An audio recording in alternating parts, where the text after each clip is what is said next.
Chapter 353. The cave was damp and dark. As an outsider, Han Shuo, who was supposed to be led by someone else, walked forward as if he was very familiar with the cave. In the beginning, Delia had thought that Han Shuo would take the initiative to retreat to the back after entering. Who would have thought that Han Shuo hadn't taken a single step back from start to finish? He was actually very familiar with the area and acted as a guide, heading straight into the depths of the mine without making any mistakes. After a while, Delia couldn't restrain her own curiosity under the puzzled gazes of the miners and quickly caught up to Han Shuo. She looked at Han Shuo with her large, bright eyes and asked, "City Lord, you've been to Mount Silk before?" Shaking his head, Han Shuo replied, "No, this is my first time here." "What about it? Then why are you so familiar with the terrain of the mine? I can tell that you didn't even consider which path to take when you came in. You just went straight in and didn't make a single mistake. If you haven't been to Mount Silk before, how can you be so familiar with the detours in the mine?" Delia's doubts grew stronger and stronger as she asked the relaxed Han Shuo. In Han Shuo's eyes, the strength of this group of people, including Delia, was very low. Since there were stone people in the depths of the cave who didn't fear magic and had hard bodies, Han Shuo didn't want them to be suddenly killed. With the Yin demon leading the way, according to Han Shuo's description of the miners, Han Shuo naturally didn't slow down in the slightest. He didn't expect to arouse Delia's doubts. Han Shuo chuckled and said, "When I came in, didn't I hear you talking about the situation inside? Hee, I have a very sensitive intuition about the terrain inside the cave. From your description, I can accurately find the place you mentioned. Do you believe me?" Delia had a face of astonishment after hearing Han Shuo's explanation.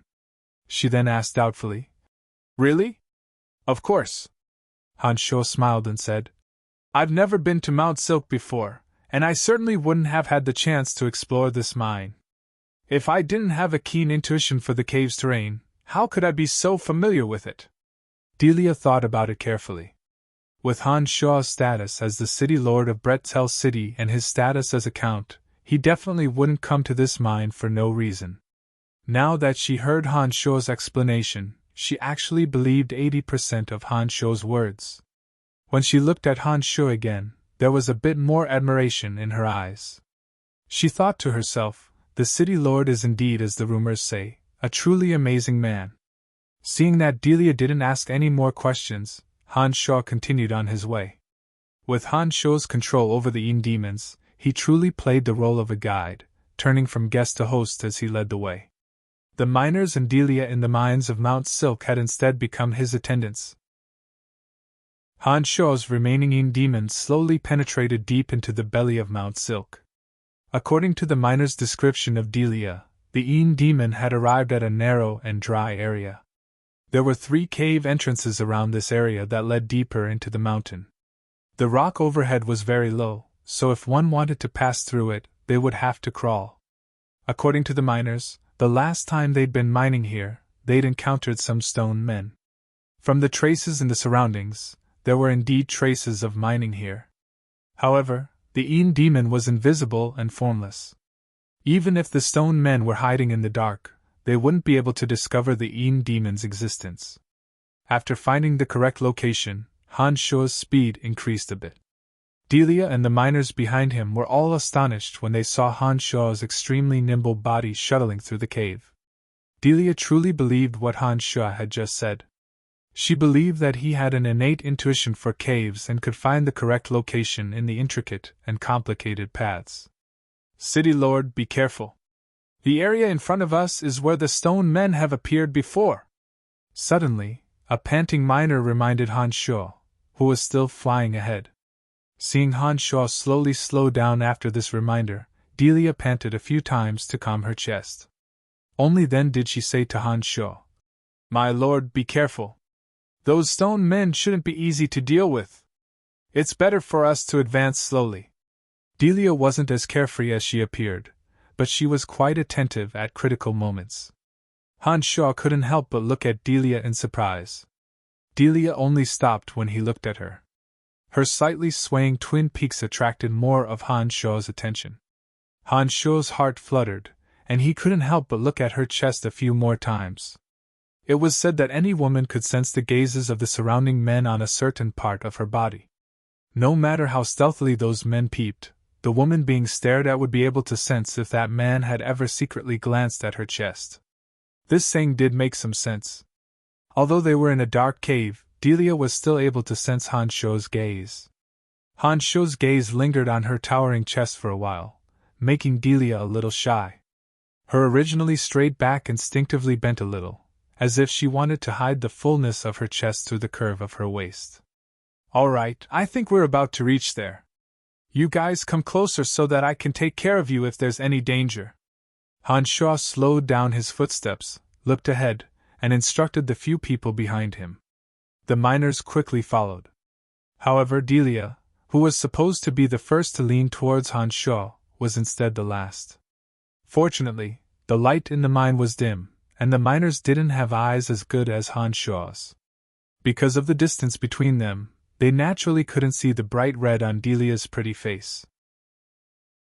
Along the way, they took turns to drill through 3 tunnels. After walking for a few hundred meters, the rocks above their heads slowly became much lower, and the tunnel became narrower and narrower. It could only accommodate 2 people walking side by side. At this time, everyone had to bend down to prevent their heads from hitting the rocks. After everyone passed through this narrow tunnel, they appeared in the area where the Yin demons stayed. This area was quite large, but the rocks above their heads were very low.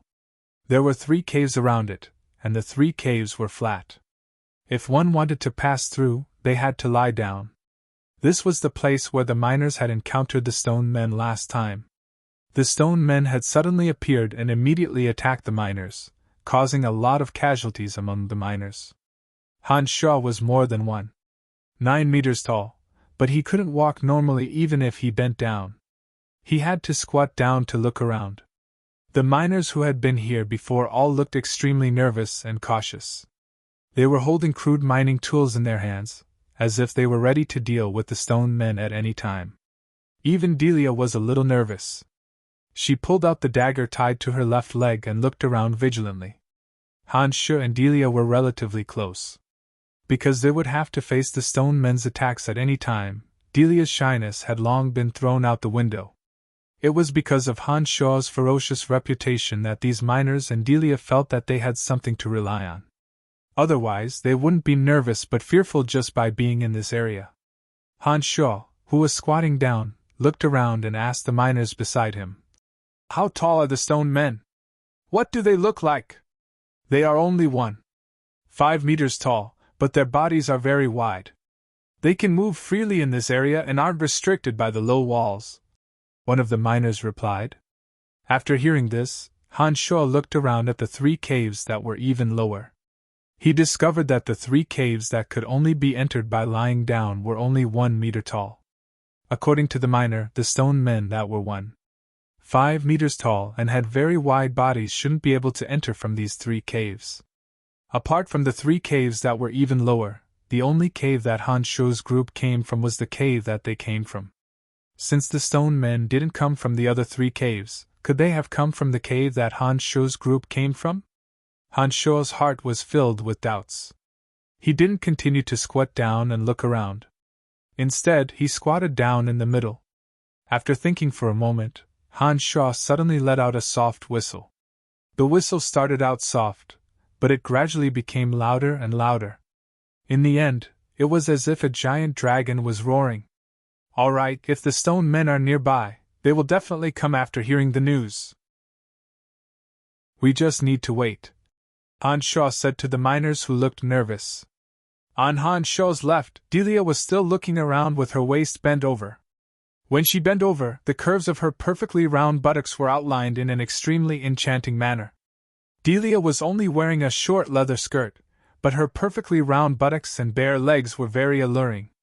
When Han Shuo was giving instructions to the miners, he accidentally glanced at her and couldn't help but stare a few more times at her perfectly round buttocks that stuck out from her bent over. 3 of the other miners who had nervous expressions also accidentally saw this beautiful scene.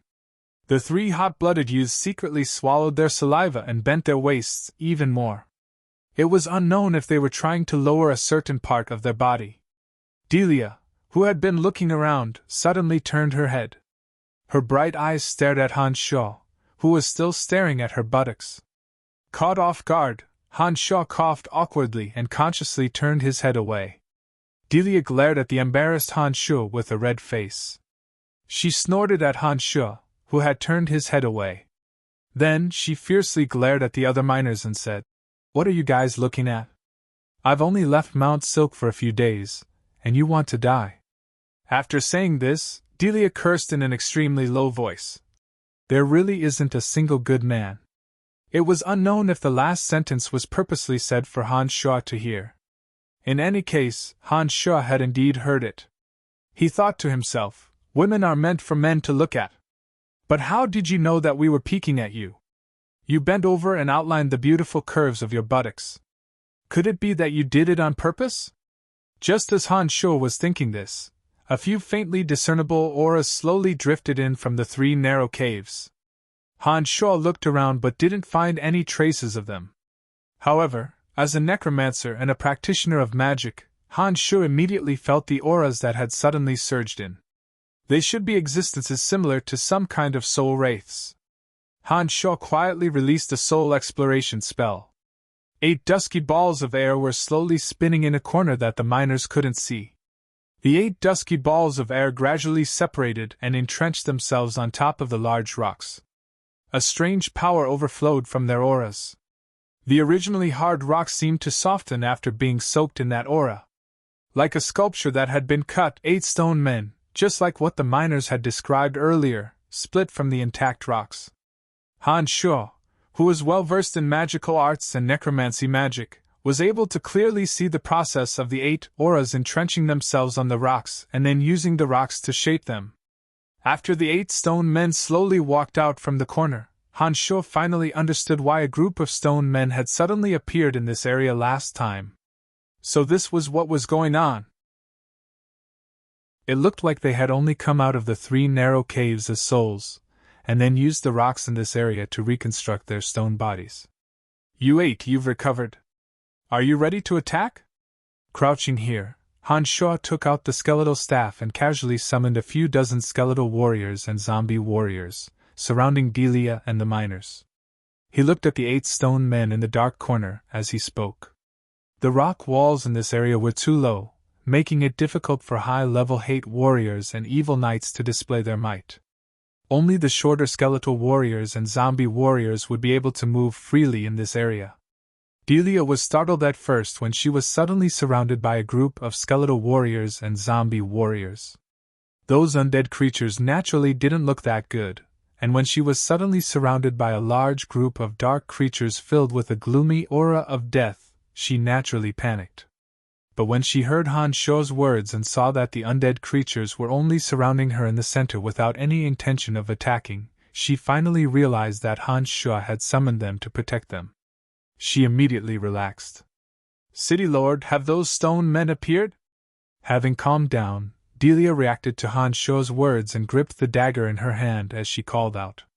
The lighting here was too dim, and the 8 stone men were even darker in the shadows. Delia and the others had no way of seeing any traces of the stone men. Nodding, Han Sho smiled faintly and said, "That's right, 8 stone men."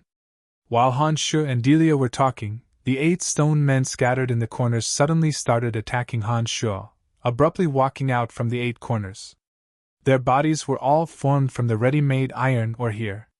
Ordinary magical attacks naturally wouldn't have much effect on these stone men, and even ordinary weapons wouldn't pose much of a threat to their bodies.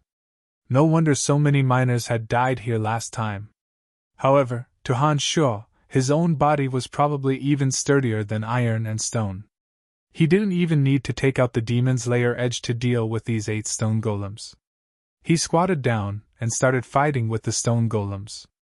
Interesting, what kind of creatures are you? Han Sho was surrounded by the 8 stone men. His body was fighting with the 8 stone men, but he still had the leisure to ask the 8 stone men questions. Delia, who was surrounded by undead creatures, saw that the crouching Han Sho wasn't afraid of the stone men's attacks. Even when the stone men's rock-solid fists and feet bombarded Han Shuo's body, he didn't react at all. It was as if his body was even sturdier than these stone men made of iron and stone. Unarmed, Han Shuo bombarded the stone men with his fists, but instead, the stone men were forced to retreat step by step. When those steel-hard stones collided with Han Shuo's huge fists, the sound of metal clashing rang out, causing Delia and the others to be dumbstruck. On the profound continent, swordsmen and knights were the most adept at close combat.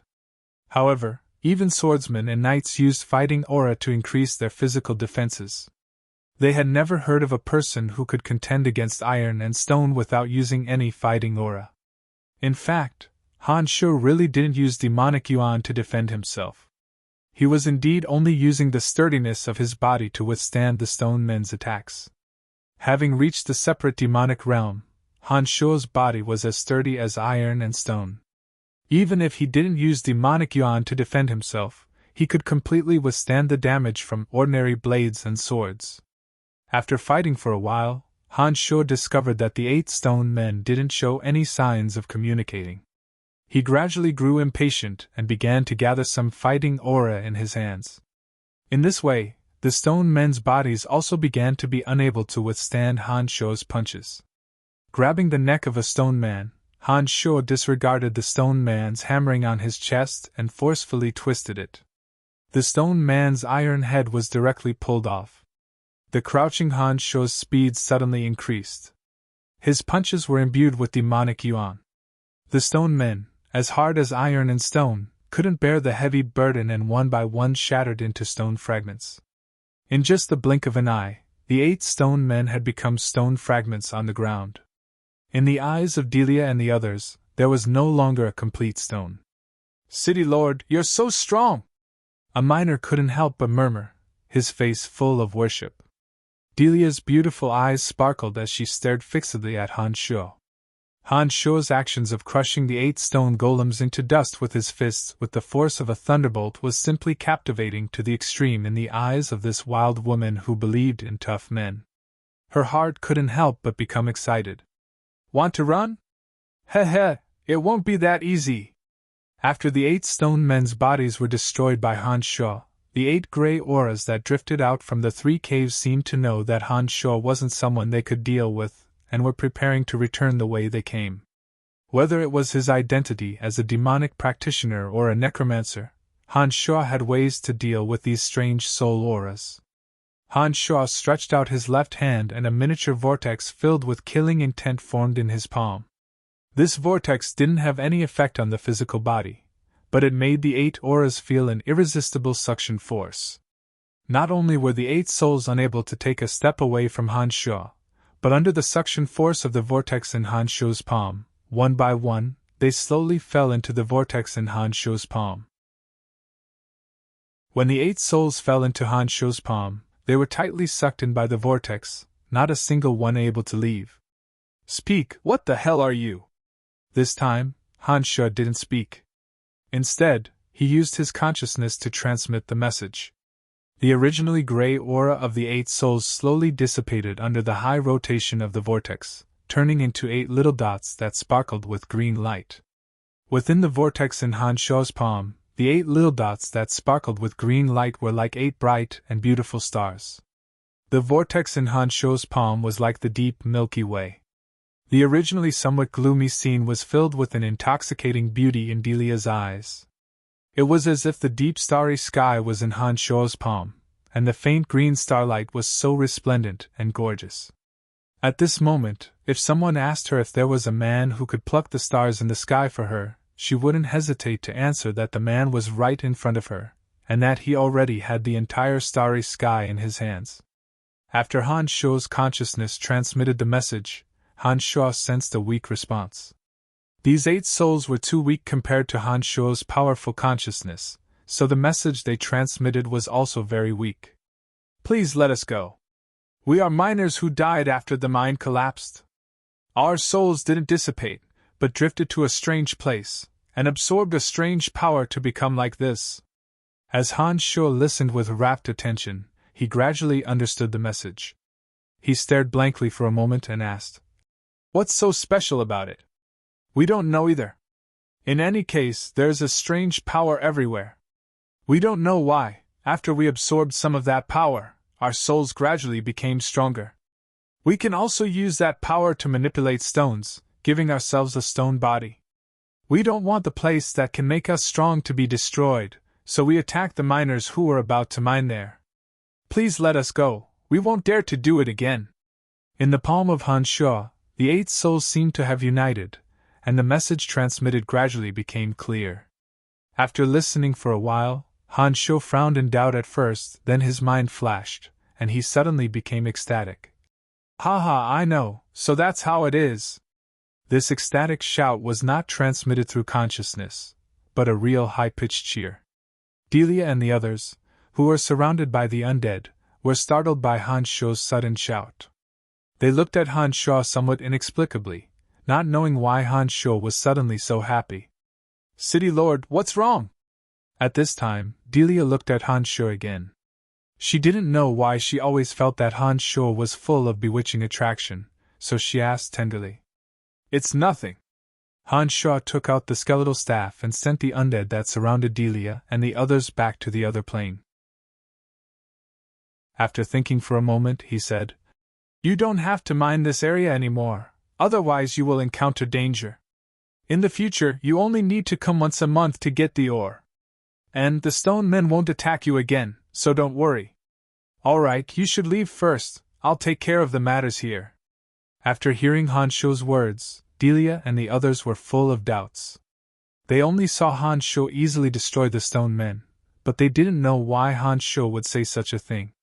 Sir, can you tell us what's going on? Delia thought for a moment, and then asked Han Shuo. Oh, the stone men have pledged allegiance to me. In the future they will mine a portion of the ore every month, and I guarantee that it will be more than what you mine. You only need to come once a month to get it. I promise them that the area inside the 3 caves will be their living place, and the condition is that they help you mine the ore. Han Shuo explained to Delia with a smile. But didn't the stone men already die? Delia still asked doubtfully. No, their souls are on me. You can leave without worry, I will take care of the matters in this area. In the future, you only need to come once a month to get the ore. This is the best of both worlds, Han Shuo said to Delia. Delia had originally intended to settle scores with those stone men. But now that she saw that Han Shuo had destroyed the stone men's bodies and captured their souls, as well as offered such generous conditions, she did not ask for much and gladly agreed to Han Shuo's request. All right, I'll take them and leave first. I'll wait for you at the cave entrance. Delia didn't ask why Han Shuo was staying here. She gave a few instructions to the miners and led them back the way they came. After Delia and the others left, Han Shuo followed the instructions of the stone men's souls and crawled into a narrow cave. After walking for about 700 or 800 meters, he suddenly arrived at a huge area. This area was filled with colorful jagged rocks. At a glance, the rock walls above his head were all silver white, and even shone with a silver luster. Purple, red, white, and all sorts of rare ores that Han Shuo recognized or didn't recognize were nurtured everywhere in this mysterious area. Rich metal elemental energy filled the entire area. In the center there was a huge rock that looked like an iron pillar that was filled with thick metal elemental energy. The last of the 5 extreme places, the place of metal extreme, finally appeared in front of Han Shuo. Chapter 354. The towering stone pillar at the center of the place of extreme metal shone with a faint golden luster. It was also in that area that the energy of metal in the entire place of extreme metal was the densest.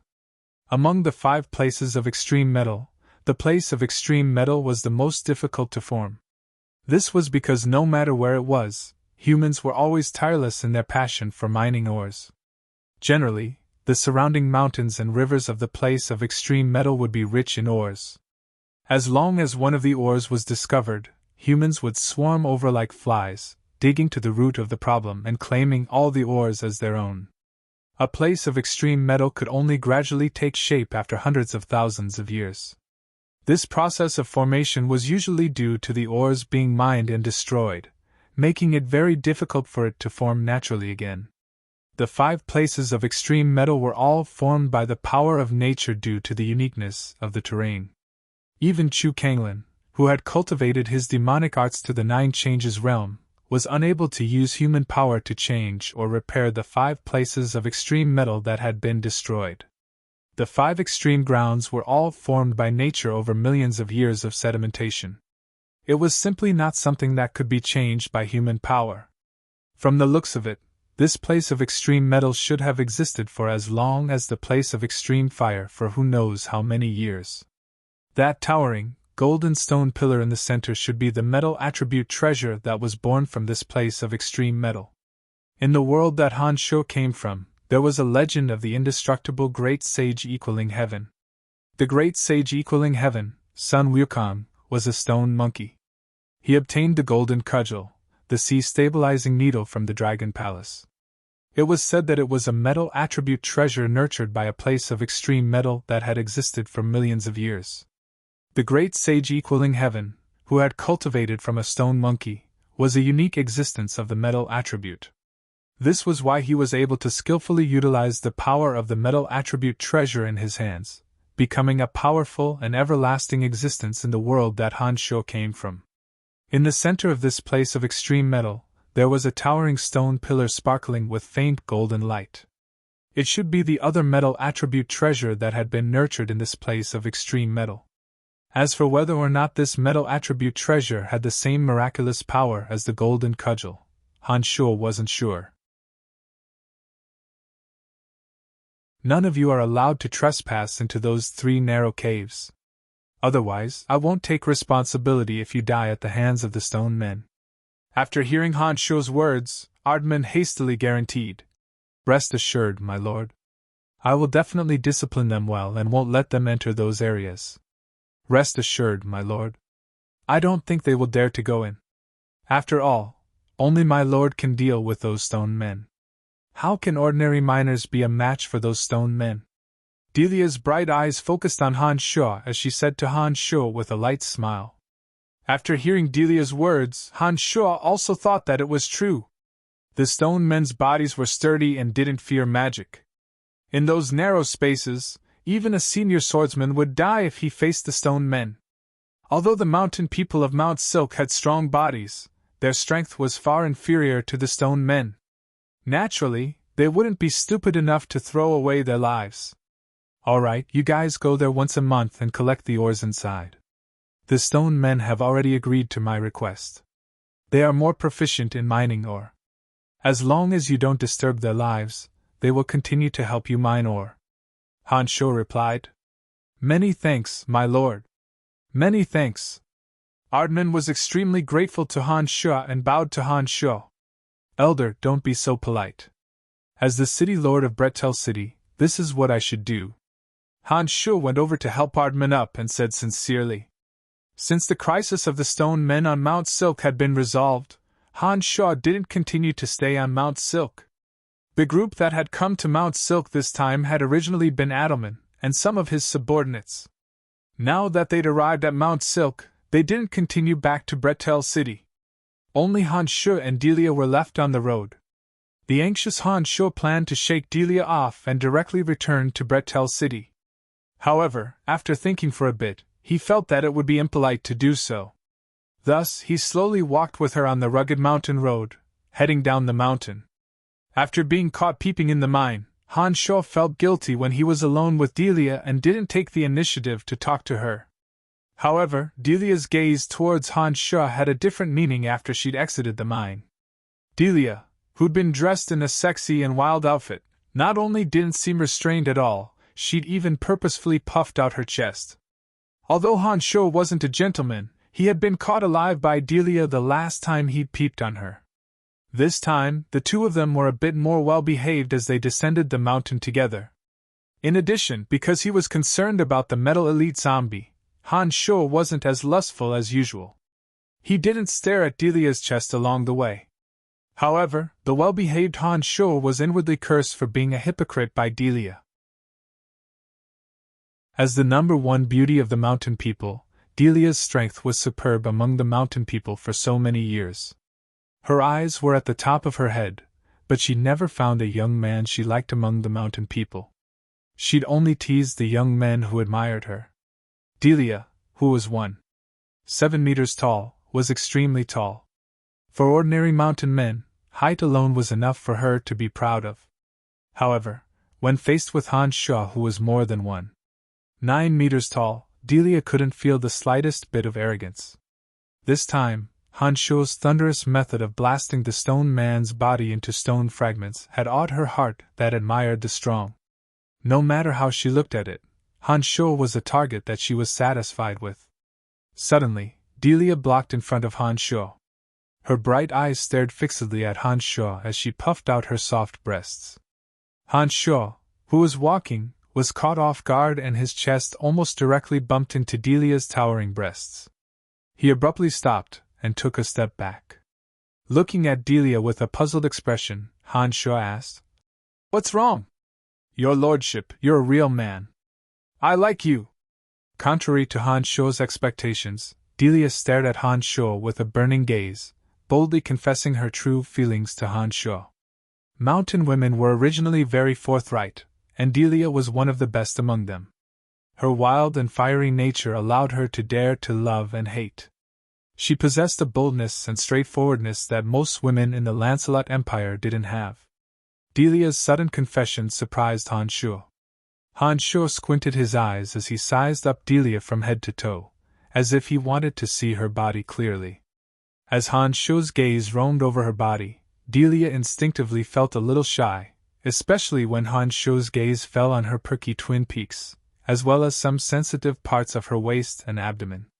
Her body felt as though it was being directly caressed by Han Shu's gaze, causing Delia to feel extremely shy. However, Delia wasn't as timid as most women. Having set her sights on Han Shu as her target, although Delia turned her head away shyly, she didn't choose to retreat. Instead, she puffed out her twin peaks. It seemed that she had sufficient confidence in her figure. "You're not bad." After a while, Han Shu suddenly smiled and said softly. Delia's charming face lit up, revealing a fiery smile. She boldly looked straight at Han Shu and said, "Your lordship, so you want me?" Shaking his head, Han Shu replied, "I'm sorry, I already have a woman, and I like my woman very much." When these words came out, Delia's expression darkened. She lowered her head in silence for a while, and when she raised her head again, she said stubbornly, "I, Delia, have never liked any man. Only your strength can truly make me unable to extricate myself. Regardless of whether you have a woman or not, I will become your woman." Han Shu was speechless. Looking at Delia's stubborn face, as if she didn't know what failure was, he thought to himself that perhaps this woman had been stared at by the mountain men for too long, or perhaps she had set her sights too high. It seemed that she was a little stubborn. Han Shu himself wasn't a gentleman who wouldn't be tempted by a beauty. Otherwise he wouldn't have two women, Emily and Phoebe, and he wouldn't be so obsessed with Fanny. Of course, Han Shu wasn't the kind of stud horse who would sleep with any woman he saw. As a demonic arts practitioner, Han Shu wouldn't care about worldly restraints. As long as he was truly interested in a woman, he wouldn't care about those moral rules. Delia's figure was extremely alluring, and her looks were indeed not bad. Han Shu didn't deny that he had lust for Delia, but it was only lust. If he could irresponsibly possess Delia, Han Shu would definitely make her his without the slightest hesitation. However, there was a limit to everything. If Delia wholeheartedly wanted to be entangled with him, he would probably abandon her after toying with her in Bretel City. Even the 30,000 mountain people in Bretel City wouldn't be willing to do so. Han Shu himself also didn't want to provoke this kind of trouble that was hard to abandon. I do have women, and not just one," Han Shu first explained, then continued. "To be honest, I do have some interest in you, but that kind of interest is only a man's interest in a beautiful woman's body. It's not what you understand. You should understand what I mean if I say it so directly, right? What, you have more than one woman?" Contrary to Han Shu's expectations, Delia didn't seem to care too much about the latter part of his words. She only asked about the meaning behind the first part of his sentence in astonishment. Nodding his head, Han Shuo's heart stirred. He thought to himself that Delia wouldn't be talking nonsense, right? However, thinking about it again, this matter would be exposed sooner or later, so he didn't deny it. He nodded and replied, "Yes, I indeed have more than one. What about it? If you don't mind, I'll be one more. I'd rather be one of the women of someone like you than be the only one in a mediocre man's heart." Delia's eyes actually lit up as she said somewhat excitedly, "I just knew that a man like you would definitely have more than one woman. Then adding me shouldn't be a problem, right?" Han Shuo was a bit dumbfounded when he heard Delia's words. He thought to himself that mountain women were indeed a bit more forthright and uninhibited than he'd expected. Delia's attitude towards these matters was a bit too much for someone like Han Shuo, who'd always done as he pleased. Seeing that Delia wanted to discuss this matter in detail with him, Han Shuo, on one hand, was concerned about the metal elite zombies refining materials, and on the other hand, didn't know how to answer Delia. He directly said, "We'll talk about this matter in the future. I'm not interested in you at the moment. When I'm interested in you, I'll consider your proposal. Alright, I still have some matters to attend to, so I'll be taking my leave first." As soon as he finished speaking, Han Shuo soared into the sky in front of Delia. He circulated his demonic yuan, and revealed his disdainful aura. He turned into a streak of black light and disappeared into the clouds. Delia looked at Han Shuo's gradually disappearing figure in the sky with infatuation. Her charming face was resolute as she fiercely nodded, muttering to herself, "I'll definitely make you fall in love with me. City Lord, hee hee. Only a man like you can make me wholeheartedly submit to you." Han Shuo naturally didn't know what Delia said after that. Han Shuo flew all the way back to Bretel City and directly found little fatty Jack. He made a list of materials for refining the metal elite zombie and handed it to Jack, saying, "Buy these materials for me. It doesn't matter if you use the Buzz Merchant Guild or any other merchant guild. In short, get me the materials listed as soon as possible." "No problem." Jack, who had an enormous amount of gold coins in his hands, spoke with great confidence. He had an extraordinary bearing of, "Leave it to me." After he finished speaking, Jack said, "Oh, right, Dick was looking for you." When he heard that Dick was looking for him, Han Shuo left Jack's place and headed towards the Dark Mantle stronghold in Bretel City. Under normal circumstances, Dick would be there. When he arrived at the Dark Mantle's secret stronghold in Bretel City, Han Shuo found Dick as expected. He saw that Dick was currently in the Dark Mantle stronghold, handling some information regarding the 7 Grand Duchies that his subordinates had reported to him. Seeing Han Shuo suddenly enter, Dick hastily stood up in surprise and saluted to Han Shuo. He then had Han Shuo sit down and asked with a smile, "My lord, why have you come? I heard from Jack that you were looking for me. Did something happen?" Han Shuo asked Dick after sitting down. There were only 6 people in this Dark Mantle stronghold, including Dick. However, Han Shuo knew that there were definitely more than 6 Dark Mantle members in Bretel City. It was just that these people were usually scattered around Bretel City, or the 7 Grand Duchies. They were usually spying on the secrets of various parties or carrying out secret missions. These people wouldn't come here unless there were special circumstances. They would only report to Dick when they obtained accurate information or completed a mission successfully. Dick originally didn't have enough manpower on his side, but after Han Shuo's arrival, Candide had arranged for some members to enter Bretel City and directly serve under Han Shuo. All of the secret activities of the Lancelot Empire were under Candide's sole responsibility. Although Bretel City was located in the easternmost region of the Empire, it was still under Candide's control.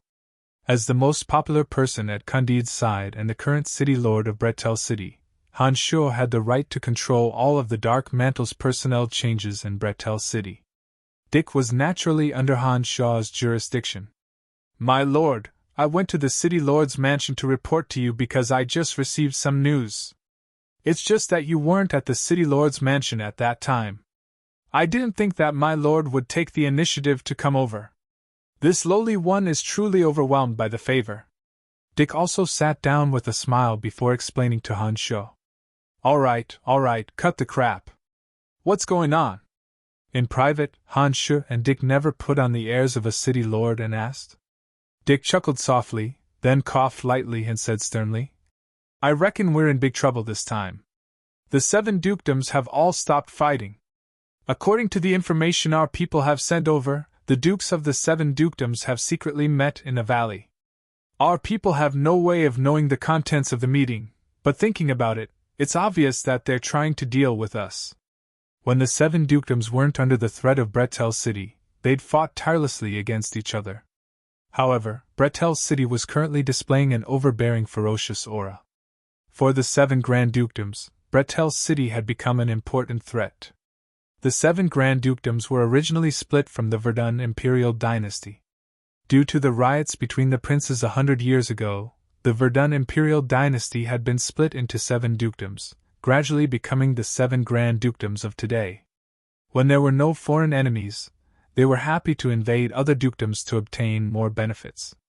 However, the 7 Grand Dukedoms were still considered one family.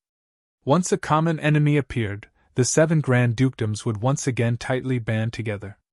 Last time, the Lancelot Empire hadn't understood the situation and rashly invaded the 7 Grand Dukedoms. In the end, the 7 Grand Dukedoms were quickly repelled by the joint army of the 7 Grand Dukedoms. It was also from that time that Bretel City was unable to recover, becoming a useless existence. It looks like the 7 Grand Dukedoms now view Bretel City as a new threat. We should be proud. Bretel City, which doesn't even have 100,000 citizens, is far inferior to any one of the 7 Grand Dukedoms. I didn't expect them to think so highly of us, Han Sho said to Dick with a cold smile. My lord, we absolutely cannot lower our guard against the 7 Grand Dukedoms. They are different from ordinary bandit groups, they are a true army. Not only do they have a complete set of siege equipment, but the quality of the soldiers of the 7 Grand Dukedoms is also very high. They might even be a cut above the average army of the Lancelot Empire. Dick smiled wryly as he explained to Han Sho. In addition, each dukedom has at least 30 to 40,000 standing armies, not to mention the private armies of the local nobles. You can calculate how many soldiers there are in total. If the 7 Grand Dukedoms' allied army really arrives at Bretel City, I'm afraid their military strength will be 1 or 2 times more than our population. We absolutely cannot lower our guard. Don't worry, I already have a plan for this matter. I will make sure their allied army can't unite. Han Sho laughed sinisterly as he said to Dick.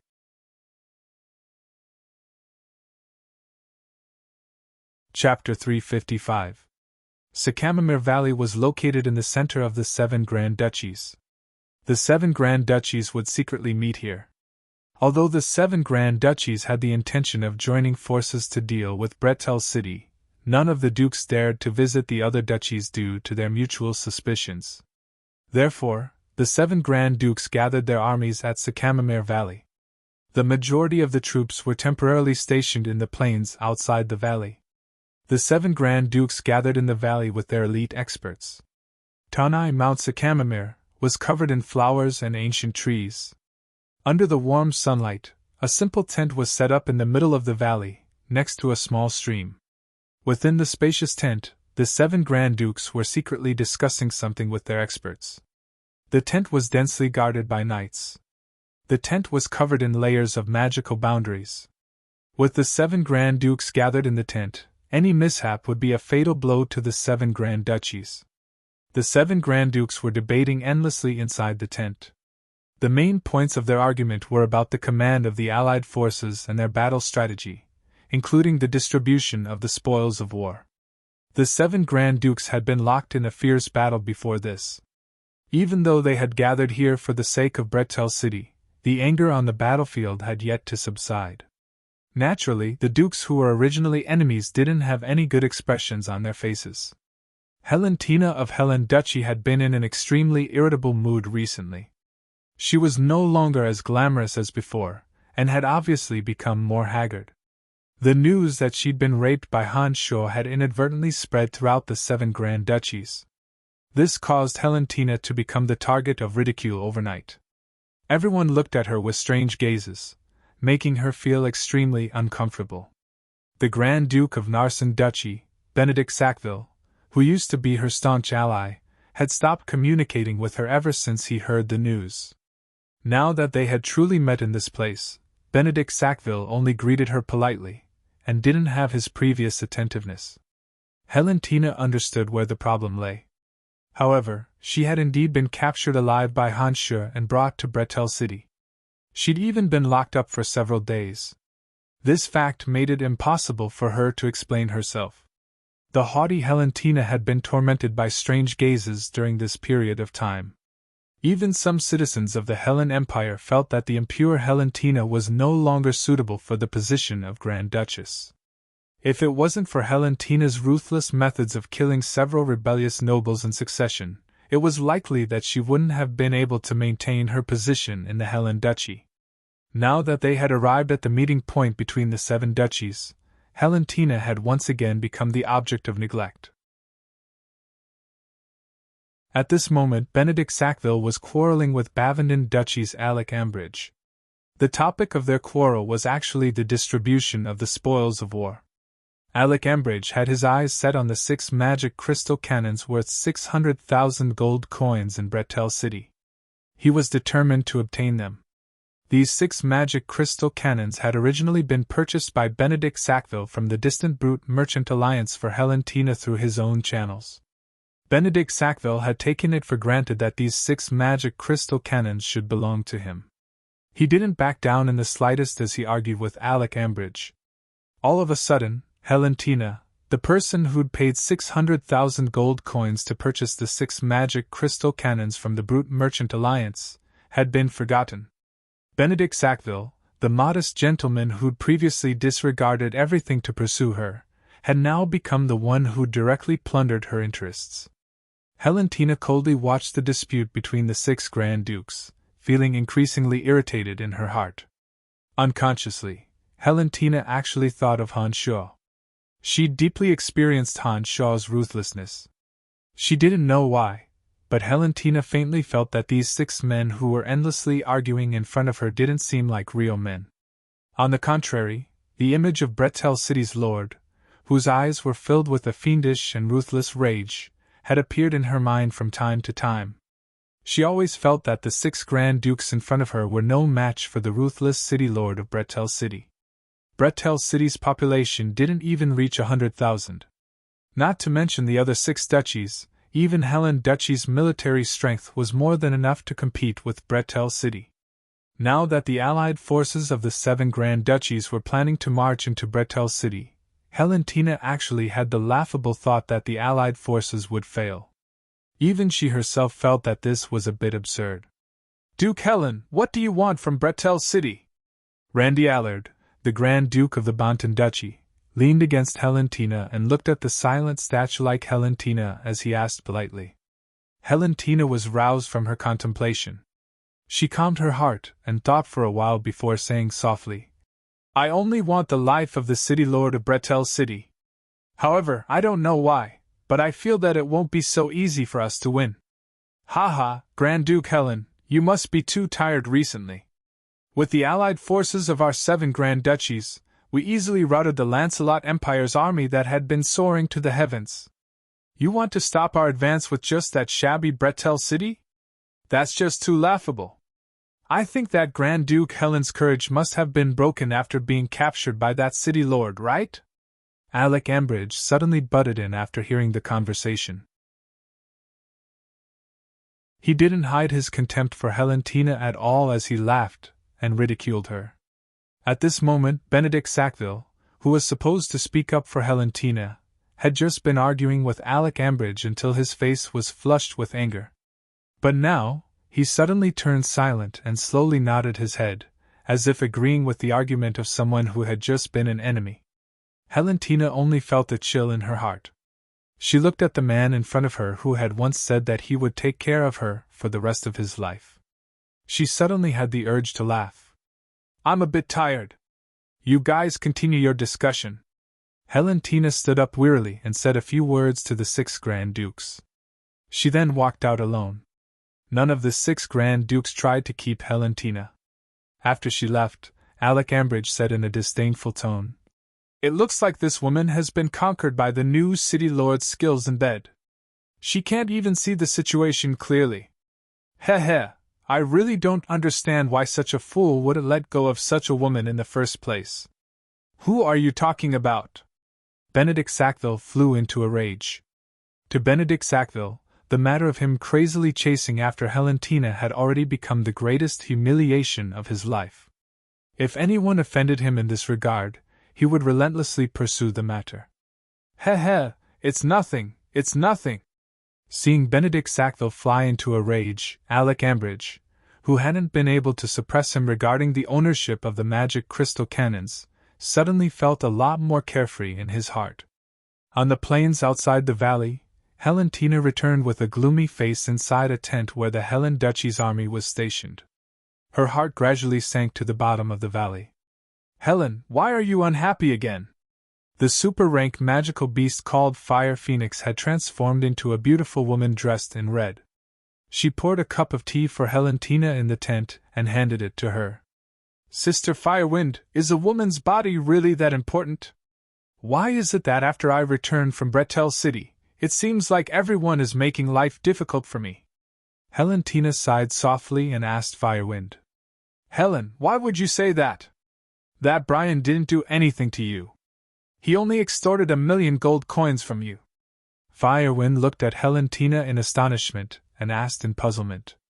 Putting down the cup of tea that Firewind had given her, Valentina sighed again and said in annoyance, "But everyone thinks that it happened. I have no way of explaining it. Who cares about those mediocre people? It's fine as long as you know in your heart that it didn't happen. Why bother so much?" Firewind continued to persuade Valentina. "It's just that that person is too strong. Otherwise, I would have helped you kill him long ago. Please don't. He's not someone we can handle. Otherwise, I wouldn't have allied with the 7 duchies." Valentina was startled and hastily persuaded Firewind not to be impulsive. She then shook her head and smiled bitterly. "Sometimes I think that maybe I really was raped by that person. Maybe he would take care of me. Unfortunately, I know that's impossible. How can you think like that? He is your greatest enemy. Not only did you extort 1,000,000 gold coins from him, but you also released such a sinister message. We must kill him, otherwise it will be difficult to wash away your innocence," Flame Phoenix said hatefully. "How can you think like that?" Sighing once again, Valentina helplessly said, "Even if I kill him, I won't be able to clear my name. Not only is this Bretel's City Lord sinister enough, his strength is also extraordinarily terrifying. I don't know why, but I always feel like he's beside me. It seems that my mind is really a bit muddled." Looking at Valentina's fretful and worried face, Firewind also sighed in her heart. She really didn't know how to comfort her. Ever since returning from Bretel City, Valentina had always faced the doubts and mockery of everyone. Originally, Valentina was a goddess-like existence in Helen Duchy, but now she'd become the subject of discussion among the citizens. Having been suddenly thrown down from her high position as a goddess, Valentina simply couldn't adapt to this kind of change. The smile on her face became fewer and fewer, and her entire being was tormented by worry to the point where she couldn't bear it. "It's all that Brian's fault. I must help Helen kill him," Firewind thought to herself. On a mound 5,000 meters away from Valentina's tent, Han Sho clearly heard the conversation in Valentina's tent through a demon. "This woman still owes me 600,000 gold coins. Looking at the days, it's about time she pays me back," Han Sho muttered to himself. He turned his head and glanced in Valentina's direction, then snuck towards the Camomere Valley. A demon gradually returned from Valentina's tent and headed towards the Camomere Valley with Han Sho. When they were about to reach the central tent, Han Sho hid himself deep in the ground that the Earth Elite Zombie had opened up. He only used the demon to spy on the tent in the center of the area. The Grand Dukes of the 6 Grand Duchies were all inside. They'd spared no effort in setting up the security of the tent, All kinds of magical boundaries had been set up densely. Han Shuo used the Yin demon to spy on the area for a long time, but discovered that he couldn't approach the area without making a sound. It looks like I'll have to wait for them to leave. These fellows' defenses are really tight. There are enough boundaries in the sky and on the ground, and there's the army of the 7 Grand Duchies stationed around. Even the undead army can't destroy them. They're really a bunch of cowards. Han Shuo thought inwardly. He used the Yin demon to spy on the area, but he himself remained deep underground and didn't move an inch. After about an hour and a half, the 6 dukes walked out of the tent one after another.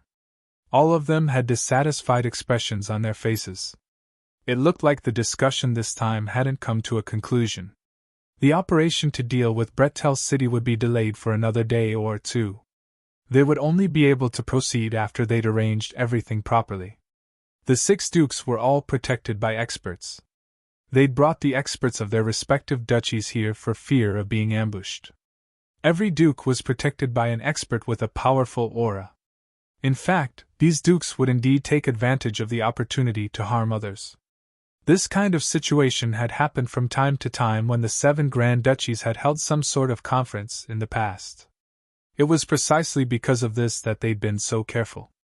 Han Shuo hid deep underground, not in a hurry to make a move on anyone. He waited until they'd all left the valley. Only when night had fallen did he slowly move in a certain direction. That area was where Duke Alec Ambridge's army of Bavendon Duchy was stationed. In the dead of night, it was the most appropriate time for some dishonorable things to be carried out. Duke Alec Ambridge did not forget to indulge in the meeting here. In a luxurious tent in the center of the hall, Duke Alec Ambridge pressed a tall female knight on the table, and from behind, he conquered this female knight who was wearing a formal knight's armor. Only her buttocks were exposed, and it was perked up high. The female knight lay on the table, panting and moaning softly. She swayed her plump buttocks, coordinating with Grand Duke Alec Ambridge's subduing movements. Her fine black hair spread out to cover her face. There were actually 2 sinister-looking men in Alec Ambridge's tent. The 2 men turned a blind eye to Alec Ambridge's debauchery, indifferently gripping the long swords in their hands as they vigilantly guarded their surroundings. They were both at the level of Great Sword Master. Alec Ambridge let out a loud cheer. When the pleasure spread from his lower abdomen to his entire body, he suddenly felt the ground beneath his feet shake to a greater extent. However, Alec Ambridge didn't pay too much attention to the changes in the soles of his feet due to the brief dizziness he felt when a piercing pain came from the soles of his feet. Only then did Alec Ambridge shout in alarm. He grabbed the female knight that was still pressed down by him and dragged her towards the soles of his feet. Puff! The sharp weapon pierced through the body of the female knight who had just recovered from her orgasm. Her mithril armor, which was known for its sturdiness, was penetrated along with her body. The sharp edge of the weapon continued to stab upwards without diminishing its might. Alec Ambridge, who was scared out of his wits, felt a chill in his chest. Ignoring the tearing pain in his left foot, he limped towards the outside of the tent and shouted, "Assassin! There's an assassin!" The 2 sinister-looking great sword masters in the tent had already rushed over the moment he had used the female knight as a meat shield. 2 dazzling silver rays of light fell unceremoniously on the female knight who hadn't completely died yet. The silver sword rays instantly tore the female knight apart. The 2 rudely tossed the body of the female knight, which was riddled with holes, to the side, and cautiously looked at the dark hole below. This hole was only the size of a person's arm. It seemed that the attack had come from that arm-sized hole. Damn it, wasn't there a rock barrier underground? How could someone still be able to attack me? Alec Ambridge's left foot was badly mangled. He furrowed his brows and said, "Fortunately, I reacted in time. Otherwise, I would have died here today. That damned earth mage dared to slack off. I'm going to kill him. Your Grace, the rock barrier underground is still there. It's just that the strength of the enemy is too strong. The power of his weapon had exceeded the endurance of the rock barrier. This person is definitely not an ordinary expert. Fortunately, Your Grace is fine. I wonder who it is that wants your Grace's life? One of the sinister-looking great sword masters said with a gloomy face. Who else could it be? It must be that damned Benedict Sackville. I only mocked him a bit today, but he actually sent people to attack me in the middle of the night. This guy really deserves to die. Alec Ambridge shouted with a gloomy face. He then shouted towards the outside of the tent. Priest! Damned priest! Hurry up and come over! One of my legs is about to be crippled. I've spent so many gold coins on you guys, why can't you hurry up at the most crucial moment? While Alec Ambridge was shouting and yelling, Han Shaw, who'd missed his first strike, quietly left. Even the tunnel formed by the Earth Elite zombie was blocked once again. Han Shaw had tried to directly kill Alec Ambridge, but he hadn't expected that this person would be so merciless. At the most crucial moment, he'd actually used the female knight he just had fun with to block a fatal blow. Fortunately, Han Shaw had heard Alec Ambridge's suspicions and jealousy towards Benedict Sackville through the Ean demons as he left. Han Shaw felt that his goal had been achieved, so he didn't recklessly attack again.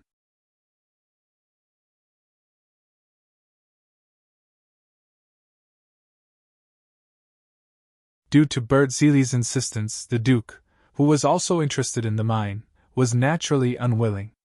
In the end, the day's discussion ended in discord. If this goes on, the 7 Grand Duchies will start fighting again before the war against Bretel City has even begun. I don't think these people would join forces so quickly unless they're facing imminent death. Last time, it was also because the Lancelot Empire's army had attacked right at their doorstep that they quickly joined forces. It looks like they don't care about the threat of Bretel City at all. These people only know how to quarrel all day long. What great things can they accomplish? Helentina complained to Firewind with a frown after returning to her tent. Let them quarrel. When the day comes that Bretel City really attacks, they'll know fear. Firewind and Helentina had also participated in the discussion inside the tent. They could clearly see the faces of the 7 Grand Dukes inside. Although Firewind didn't have the right to open the door and speak, she still despised the 6 fellows who only cared about fame and profit. Your Grace, Grand Duke Bert Zeely of the Bled Duchy requests an audience. While Helentina and Firewind were muttering resentfully, a guard's voice came from outside the door. What is that guy doing here? The smell on his body makes me feel very uncomfortable. Firewind frowned at Helentina after hearing the guard's report. Ask him to come in. Helentina instructed the guard outside, then said to Firewind, This person has always been a sworn enemy of the Bisley Duchy. The proposal to form an alliance against Bretel City this time was made by Niam Beige of the Bisley Duchy. I think this Bert Zeely seems to have the intention of destroying the stability of the alliance. I don't know why he's looking for me. While Helentina and Firewind were talking, Grand Duke Bert Zeely of the Bellet Duchy walked in with a faint smile. Bert Zeely was an old summoner. However, it was rumored that he had signed a contract with the evil god. His summoning magic often summoned monsters from hell.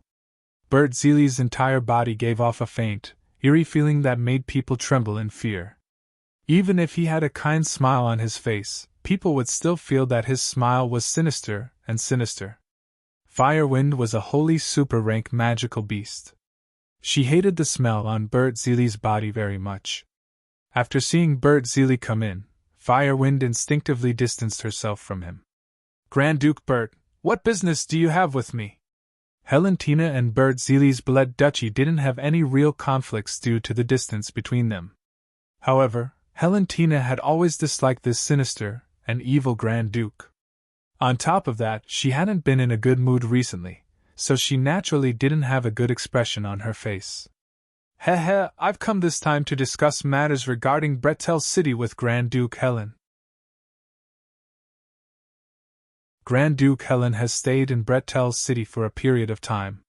What do you think of Bretel City and that city lord? Bert Zeely revealed a kind smile as he spoke to Helentina in a friendly manner. Helentina's face turned cold as she said, Grand Duke Bert came here just to mock me? No. Bert Zeely hurriedly waved his hand to indicate that Helentina shouldn't misunderstand. He then explained, As the saying goes, know yourself and know your enemy, and you will emerge victorious in every battle. Among us 7 Grand Duchies, Grand Duke Helen should be the most familiar with Brettel City. I want to hear Grand Duke Helen's opinion on Brettel City and that city lord. Helentina let out a soft snort and said in a low voice with a straight face, I'm not very familiar with Brettel City, but I know that City Lord Brian is absolutely not someone an ordinary person can deal with. Perhaps you haven't seen him in person, but I know that he single-handedly repelled Red Archbishop Koss of the Church of Light and a few Temple Knights. This person is vicious and merciless. Once he's set his mind on something, he'll do it by hook or by crook. Whether you believe it or not, I feel that this person isn't easy to deal with. If the Allied forces continue to waste time like this, I think it will only give Brettel City more time to prepare. Heh, it looks like this person is very much to my liking. Interesting. Bert Seeley said with a sinister smile. He then stared at Helentina and said, Grand Duke Helen, I wonder what you intend to do with regards to the operation against Brettel City this time? Are you interested in forming a secret alliance with me? I'm sorry, I'm not interested at the moment. Helentina tactfully declined and replied in a lukewarm manner. Nodding, Bert Seeley let out a strange laugh and didn't say anything else. He said, You can think about it. I'm very interested in cooperating with your Helen Duchy. All right, I'm sorry for bothering you today. All right, then I won't send you off, Helentina said. After Bert Seeley left, Helentina said with a strange expression, How strange. Did this person come all the way here just to ask about that City Lord Brian? I feel like there's something wrong with him. Who cares about him? I've discovered that my entire body feels uncomfortable with him being in the tent. I really want to burn him to death. Fire Phoenix frowned as she spoke to Helentina. Asterisk. After Bert Seeley left Helentina's area, he directly returned to his own tent. Inside, a familiar figure to Han Shuo was lazily lying on a large sea mink fur bed in the middle of the tent. He gracefully smiled at Bert Seeley as he walked in and asked, How was it? That little girl doesn't seem to know anything, but it doesn't matter. This won't affect our plan. Wolf, do you really think that person can bring us any benefits? Bert Seeley shot a glance at Wolf lying on his bed and asked in a sinister manner. After the Calamity Church's necromancer Wolf had been rejuvenated by Han Shuo's skeletal staff, he had turned into a handsome and elegant youth. His skin was even fairer than a woman's, and the sharp claws that had been formed from old fey demons had long since disappeared, replaced by a pair of slender and beautiful hands. Slowly sitting up on the large sea mink fur bed, Wolf chuckled and said, Old friend, that Brian's strength is beyond your imagination. He also has the skeletal staff in his hands. The higher-ups have already given the order to not let anything happen to him no matter what. All we need to do is to support him as much as possible.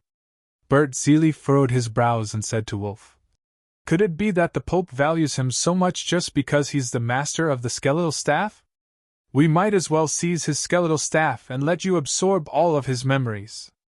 Wouldn't that be more convenient and less troublesome?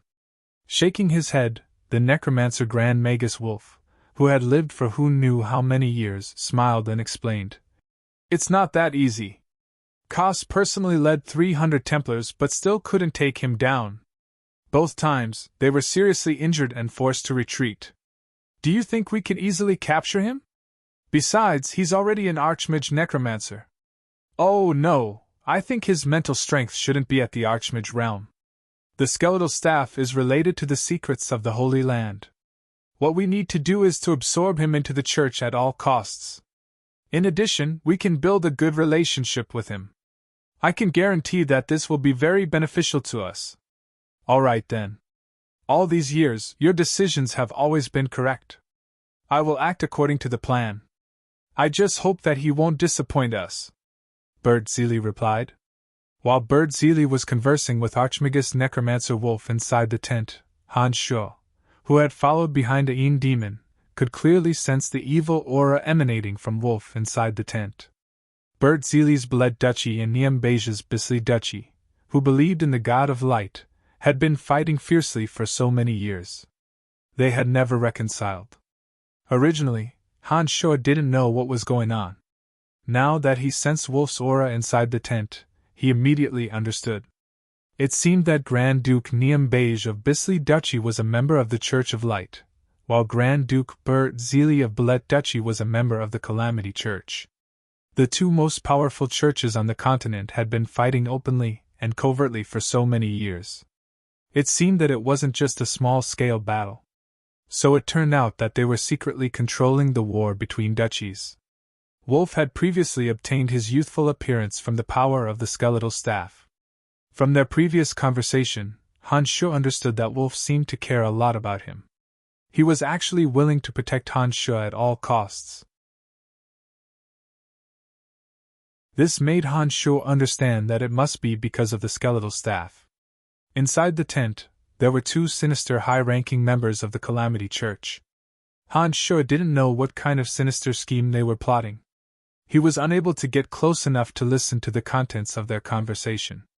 After finding out that Bert Zili was a member of the Calamity Church, Han Sho gave up on the idea of attacking Bert Zili. However, he also didn't plan to show himself and discuss in detail with them. He once again left quietly.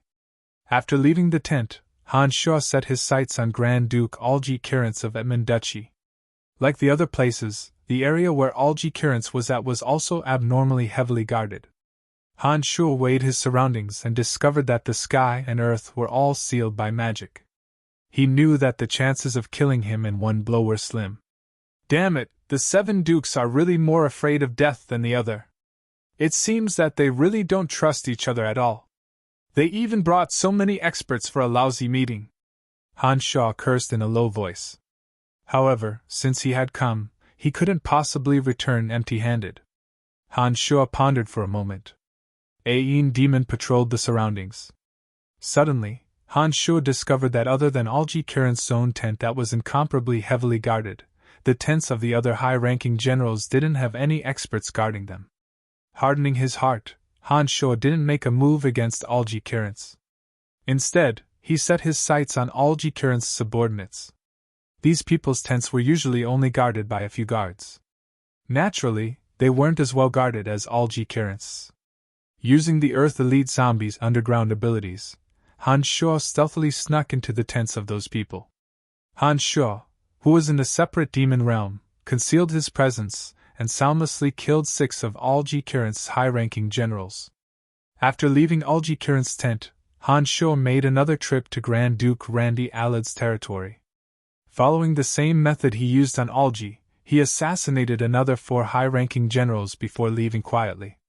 After making a big detour, Han Sho went to Alec Ambridge's tent and similarly killed 3 high-ranking generals. It was also on this night that Benedict Sackville of Narsen Duchy was ambushed. His tent was set ablaze. Benedict Sackville managed to escape in time to save his life, but his hair and eyebrows were all burned to a crisp. In the span of one night, apart from Helentina of Helen Duchy, Bert Zili of Ballet Duchy, and Niam Beige of Bisley Duchy, the armies of the other 4 grand duchies all met with major incidents. All of a sudden, the nature of the gathering at Sakamamir to discuss a joint operation to deal with Bretel City had completely changed. The 4 grand duchies that had been ambushed were suspicious of the duchies that had grudges against them in the past. Each and every one of them was furious. Among them, Benedict Sackville's heart was as clear as snow. He was already certain that Alec Ambridge of Bavenden Duchy had made a move against him last night. Alec Ambridge also believed that the death of his generals was related to Benedict. This time, the two of them didn't start a fight in Sakamamir Valley without a care for their manners. Instead, both of them had gloomy faces as they silently stared at each other with hatred, constantly thinking of ways to retaliate. The other 2 grand duchies that had been ambushed were also filled with righteous indignation. They targeted their former enemies. Helen, Ballet, and Bisley duchies, which had been safe and sound last night, were the first to be suspected. The originally unstable alliance had long since changed in the dark. During the day, the 7 grand duchies would get to the bottom of this matter and investigate who was responsible for it. At night, they would each send out assassins to roam about, fighting to the death. For 3 days in a row, Hanshaw didn't continue to make a move. The 7 Grand Duchies' grudges, old and new, surged up together. Some masked men in black robes roamed about everywhere. Strange shadows often flashed on the ground and in the sky. From time to time, mournful screams could be heard from the area where the 7 Grand Duchies were stationed. This meant that someone had been secretly killed. Hanshaw had originally planned to take advantage of this opportunity to make a move, but he suddenly discovered that he simply didn't have the opportunity to do so. This was because there were too many men in black robes roaming about at night. Hanshaw didn't even have enough demon to deal with them. He didn't know which duchy these people had come from. In any case, the situation was gradually becoming chaotic. The 7 Grand Dukes are indeed a bunch of rabid dogs. Hanshaw couldn't help but sigh as he couldn't get involved.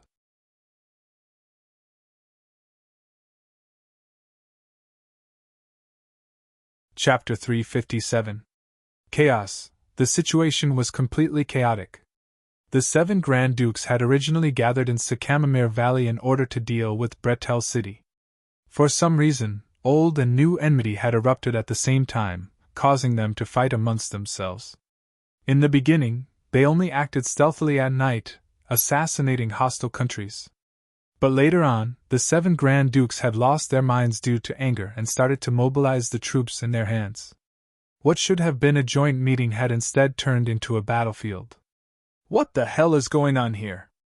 Red Archbishop Koss asked Niam Beige with a headache inside the tent of Grand Duke Niam Beige, who believed in the god of light. Niam Beige was also having a headache. He said to Koss with a wry smile, "The 7 Grand Duchies have accumulated too much hatred for so many years. A small fuse can ignite a big fire. I'm also powerless. Sigh, it looks like we really can't count on these people." "Oh, right. Do you think Bert Zelie of Ballet Duchy is behind this? He's from the Calamity Church. I think he definitely wouldn't want something to happen to that city Lord Brian?" Koss asked Niam Beige. "I don't know, but it's also possible. But the current situation is a mess, and it's already out of my control. It looks like this plan will have to be changed." Niam Beige sighed and said to Red Archbishop Koss, "Forget it, I'll think of another way," Koss said helplessly. On the plains near Sycamore Valley, the 7 Grand Dukes that originally had enmity with each other suddenly changed from secret assassinations to open battles. Hanshaw, the mastermind behind the scenes who'd thrown a small stone, hadn't expected the hatred between the 7 Grand Dukes to be so deep. Seeing that the surroundings of Sycamore Valley had turned into a battlefield, Hanshaw no longer paid attention to the situation here. Instead, he chased after Helentina, who'd returned from Helen Duchy. Among the 7 Grand Dukes, Helentina was the first to be disheartened. From the moment the battle started, she immediately understood that the alliance had fallen through. Helen Duchy had just gone through a civil war and was at its weakest. Helentina wisely chose to immediately withdraw from Sycamore Valley and return to her duchy. After marching for 2 days, Helentina ordered the army to camp on a small mountain, Tanai. After arranging guards to guard the surroundings, Helentina and Firewind went to a hot spring to bathe. "Looks like they'll only let go of their prejudices when they're at death's door," Helentina said angrily to Firewind as she lazily lay in the hot spring. The Fire Phoenix returned to her original form and cleaned her beautiful feathers by the hot spring. She spoke in the human language. "Don't worry about them. Let them reap what they sow. If this situation continues, they might not be able to defeat that ruthless city lord." "Right, I still owe Bretel City 600,000 gold coins. Sigh, this demon, what should I do?" Helentina said to Fire Phoenix with a worried expression. "Let's drag it out a little longer. Right now, the duchy has just gone through a civil war, and all the wealth is concentrated in the hands of the nobles. If we give him 600,000 gold coins from the national treasury, I'm afraid the Helen Duchy will truly fall into a predicament." Fire Phoenix was also extremely helpless as she tried to persuade Helentina. "But that demon, he's not a magnanimous person. If we drag this out, I'm afraid he'll harm us. Helentina knew that Han Shuo was not a kind person, and she understood how terrifying Han Shuo's strength was. She was really worried that Han Shuo would attack them. As Helentina and the Fire Phoenix were talking, a faint ripple suddenly came from the outside. A figure, like a ghost in the dark night, silently appeared on the other side of the hot spring, quietly standing on a protruding rock. Hee, it seems like you understand me very well. I really feel very honored. That's right, I, the demon, have come to collect money today. Pay me back. The shadow in the dark night suddenly opened his mouth. Helentina, who'd been soaking in the hot spring water, suddenly screamed. She'd hated this familiar voice for so long. Even if she couldn't see the figure in the distance, Helentina knew that Han Shuo had arrived. As she screamed, Helentina's smooth and sparkling shoulders hastily submerged into the warm spring water, afraid that Han Shuo would see her white, naked skin. The Fire Phoenix, who was currently cleaning her fiery red feathers, let out a sharp cry and spread its wings, rushing towards Han Shuo. The Fire Phoenix hadn't even gotten close to Han Shuo when a surge of flames flashed towards Han Shuo. However, before the Fire Phoenix's flames could land on Han Shuo, the hot spring water in front of him suddenly gathered into a water curtain under the control of Han Shuo's demonic arts. It swept back towards the Fire Phoenix, and the ball of flame she'd shot out. The hot spring water formed a water curtain, instantly extinguishing the Fire Phoenix's flames and sending the Fire Phoenix into the hot spring, turning her into a drenched phoenix. Without waiting for the enraged Fire Phoenix to rise up and attack, Han Shuo immediately laughed strangely. If you're worried about the lives of your subordinates, don't be in a hurry to make a move. As soon as these words were said, the Fire Phoenix, who'd been flapping her wings in the hot spring and was about to continue attacking Han Shuo, was stopped by Helentina's scream. Sister Phoenix, don't! The Fire Phoenix immediately stopped and flapped her wings, flying out of the hot spring. She landed next to Helentina, who was completely curled up in the water. She then angrily said to Han Shuo, "What did you do to those people?" Helentina was a woman, so the guards around her were also women. Although the strength of those female guards wasn't bad, Helentina knew that Han Shuo's strength was even more terrifying. When she heard Han Shuo's words, she was worried about the lives of her subordinates, and she also knew that the Fire Phoenix wasn't Han Shuo's match, so she stopped the Fire Phoenix. "It's nothing, let's get down to business." Han Shuo looked at Helentina, who was curled up in the hot spring, and first smiled. "Grand Duchess Helen's skin is quite good, hee. However, shouldn't you return the gold you owe me?" You demon, close your thieving eyes." Helentina shrieked. "I don't have that much gold right now, I'll return it to you after a while. Don't worry, I won't renege on my debt." The Fire Phoenix and Helentina were both proficient in fire, so Han Shuo chose to appear in this hot spring. With this hot spring, normal fire magic wouldn't have any effect. Now that he heard Helentina say this, Han Shuo smiled. "Grand Duchess Helen, lying isn't a good habit. I've already been here for a while and heard your conversation with my own ears. I think you should return the 600,000 gold coins to me first." You've been here for a long time?" Helentina was startled, and then cried out involuntarily. "Then, you've seen my bathing body? You despicable demon, you'll get your retribution sooner or later." Let's not talk about this. Cut the crap and return the money, or else I'm going into the water." At first, Han Shuo was a bit embarrassed. To be honest, he had indeed seen Helentina's body through the Een demon, and during the process, Han Shuo even had a physiological reaction. Now that he heard Helentina yell, he flew into a rage out of humiliation. Helentina was so angry that her whole body was trembling. When the Fire Phoenix heard Han Shuo's unreasonable words, if it weren't for the rational Helentina holding her down, she would have probably charged at Han Shuo with all her might. "If you want to come down, then come down.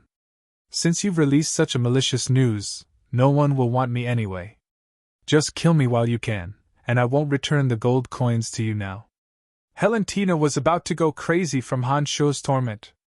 At this time, anger had rushed to her head, and she shouted at Han Shuo without a care for her manners. As soon as these words left her mouth, she felt all the grievances she had been suppressing for so long burst forth like a mountain torrent.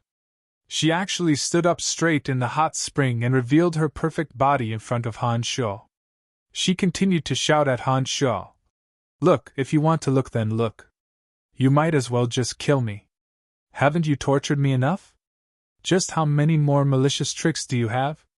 Bring them all out." Once a woman went crazy, they were completely unreasonable.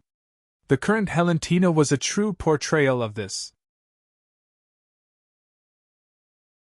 Ever since she'd returned to Bretel City, she'd suddenly discovered that the entire world had changed. Everything was because of Han Shuo's appearance, which had completely messed up her original life.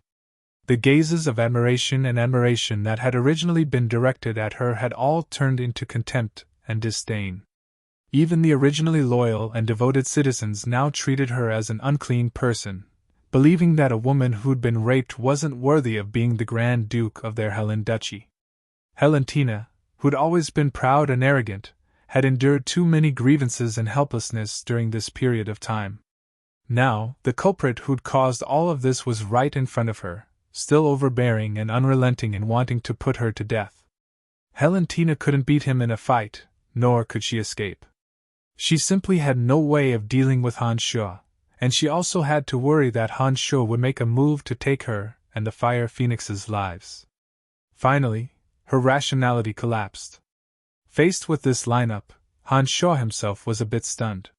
His eyes roamed over Helentina's alluring and perfect body, taking a few more glances at her plump peaks and the fragrant grassland with sparkling water droplets hanging from her lower abdomen. He secretly swallowed his saliva, then looked at Helentina's fearless appearance. He really didn't know what to do for a moment. "I only want you to pay me back. Don't seek death so easily. There's only hope if you're alive. I'm not trying to kill you." Han Shuo looked Helentina's entire body from top to bottom, then looked her in the eyes and said with a dry smile, "Because of your appearance, my life no longer has any hope." Helentina yelled hatefully, glaring angrily at Han Shuo. "I can't take it anymore, Helen, don't stop me, I'm going to fight it out with him." The Fire Phoenix raised its head and let out a shrill cry, breaking free of Helentina's obstruction. Flames surged all over its body, and it charged at Han Shuo without a care for anything else. Seeing the Fire Phoenix charge over, Han Shuo pressed his hand against the hot spring's surface and circulated his magical yuan. Curtains of water rose from the hot spring, sweeping towards the Fire Phoenix. The furious Fire Phoenix was swept away by 5 or 6 curtains of water, and was once again swept into the hot spring.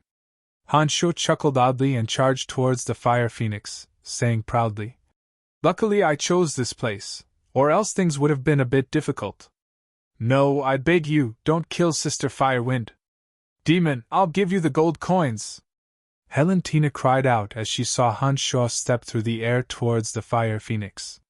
Han Shuo had only planned on capturing the Fire Phoenix, but he hadn't thought that Helentina would care about her so much. He happily smiled and said, "Very good, I won't kill her. Return the gold coins to me. Helen, don't give it to him. If you give him the gold coins, Helen Duchy will really lose control." The Fire Phoenix, who had been flapping her wings and preparing to fly out of the hot spring, suddenly shrieked. Han Shuo was just about to tell the Fire Phoenix to shut up when he suddenly sensed several powerful auras rapidly approaching. He furrowed his brows and ordered the Yin demons in the distance to patrol the area. Han Shuo suddenly said with a calm face, "I'm afraid that your Helen Duchy won't be able to control it now." Helentina was frightened when she heard these words. She stared at Han Shuo and asked, "What do you mean?" "Someone's coming, and one of them is a high-ranking officer in your army. I think that person must be someone from your Helen Duchy. It looks like you're in trouble," Han Shuo said as he looked at Helentina. Helentina and the Fire Phoenix glanced at each other. Helentina seemed to suddenly regain her reason in the face of such a crisis. She went ashore with her back facing Han Shuo and put on her clothes. On the other side, the Fire Phoenix had also returned to Helentina's side from the hot spring. When Helentina put on her bright red magic robe and faced Han Shuo, her entire body radiated brilliance after bathing, giving Han Shuo a breathtaking feeling. "Demon, what happened to my guards?" Helentina hastily asked as she faced Han Shuo. "They're fine, they're all on the outskirts. I only went past them to enter. I set up a soundproof boundary around you, but they can't stop those people. I'm sure of it." The majority of the female guards were mid to high-level swordsmen and knights. There were a total of 27 of them, and they were 300 meters away from the hot spring where Helentina was. These female guards were practically useless to Han Shuo, who could fly through the air and burrow into the ground. Han Shuo didn't make a move against them at all as he silently entered the hot spring without alerting any of the female guards. "Protect the Duke and the others." Suddenly, the sounds of fighting came from the surroundings of the hot spring, along with the panicked voices of the female guards. As soon as the sounds came from outside, Han Shuo immediately understood that the soundproof boundary must have been broken. Then, even more intense sounds of fighting rapidly approached. 3 female guards rushed over with panicked expressions. The middle-aged woman who was leading them anxiously shouted, "Lord Duke, Ferodias has betrayed us. He's bringing people to attack us. We can't stop them, Lord Duke, quickly escape." At this time, Helentina and the Fire Phoenix were already standing together with the 3 female guards. Helentina even took out her magic staff and asked in a slightly panicked manner, "How much longer will it take for them to attack?" "Hee, aren't they already here?" A complacent middle-aged man's voice suddenly rang out. Then, an armored earth knight riding a warhorse, 30 knights, and 6 mages suddenly appeared. The middle-aged man in the lead had long brown hair and a rather robust appearance. He should be the Ferodias that middle-aged woman had mentioned. As soon as he appeared, he brought his men and directly rushed in front of Helentina. First, he respectfully saluted with the etiquette of a knight, then smiled and said, "Lord Duke, you've already been surrounded. The troops of Helen Duchy no longer need you. You should just give up and be captured." Helentina's charming face was filled with anger as she angrily pointed at Ferodias and said, "I didn't think that you would actually betray me. When you were still a commoner, I was the one who allowed you to enter my night guards. From a commoner to your current position of count, I gave you all of this, yet you actually betrayed me." Shaking his head, Ferodias said, "It wasn't me who betrayed you, it was your people who betrayed you. I'm just following the will of the people. Lord Duke, don't resist anymore, otherwise you'll see even worse things." Raising the magic staff in her hand, Helentina indignantly said, "I won't let you get what you want." As she said this, Helentina planned on chanting a magic incantation to burn all the traitors in front of her to death. However, before Helentina could finish chanting the incantation, the middle-aged female guard beside her suddenly raised her hand and shook out a large net that flickered with a gray luster, trapping both Helentina and the Fire Phoenix within. Having finished chanting the magic incantation, Helentina suddenly discovered that fire magic had no effect at all. The large gray net above her head had already imprisoned her magic.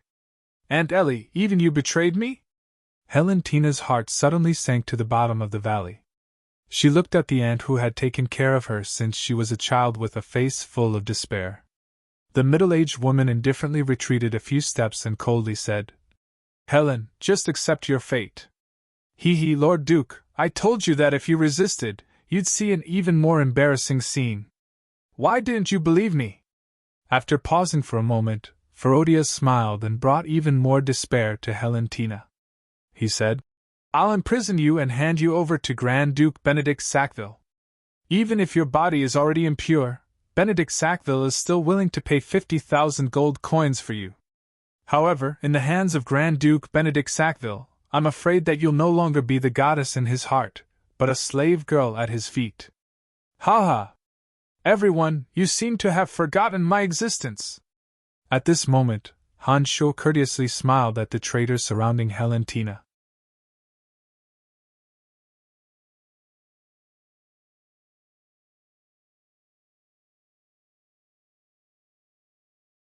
The advanced knight and his warhorse slowed down bit by bit, their bodies emitting a chilling aura. At a speed visible to the naked eye, the advanced knight and his warhorse froze.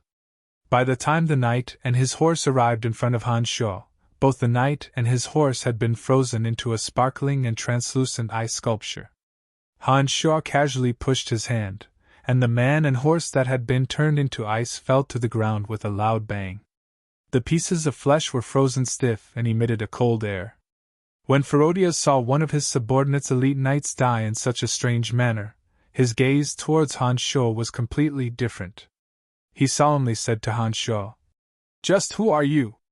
The matters of our Helen Duchy have nothing to do with you. As long as you leave now, I won't pursue this matter any further." The strength Han Shuo had displayed caused Ferodias to feel apprehensive. From start to finish, Han Shuo didn't seem to have used any strength. It was as if he was taking a leisurely stroll in his own courtyard. However, the sudden and tragic death of a senior knight immediately caused Ferodias to feel that Han Shuo was somewhat unfathomable. "Don't you have eyes and ears? Did you not hear what I just said? Your Grand Duchess Helen is my woman. Do you think I'll leave so easily?" Han Shuo unhappily berated Ferodias. Afterwards, his gaze was fixed on Helentina as he spoke. It was obvious that he didn't care about Ferodias at all. "Humph, since you're courting death, then don't blame us." When Ferodias saw that Han Shuo was determined to intervene, he coldly snorted and ordered the mages behind him. The mages slowly spread out, ready to cooperate with him at any time. Helentina's heart was filled with humiliation when she felt Han Shuo's gaze on her. She understood that Han Shuo was making fun of her, but when Han Shuo said that she was his woman, an indescribable feeling arose in her heart. Perhaps being his woman isn't that bad? This thought suddenly appeared in Helen's mind, but she immediately suppressed it. "No! He's the main culprit who made me a laughingstock. I should kill him at all costs. How can I have such an absurd thought?" Han Shuo leisurely walked towards Helentina.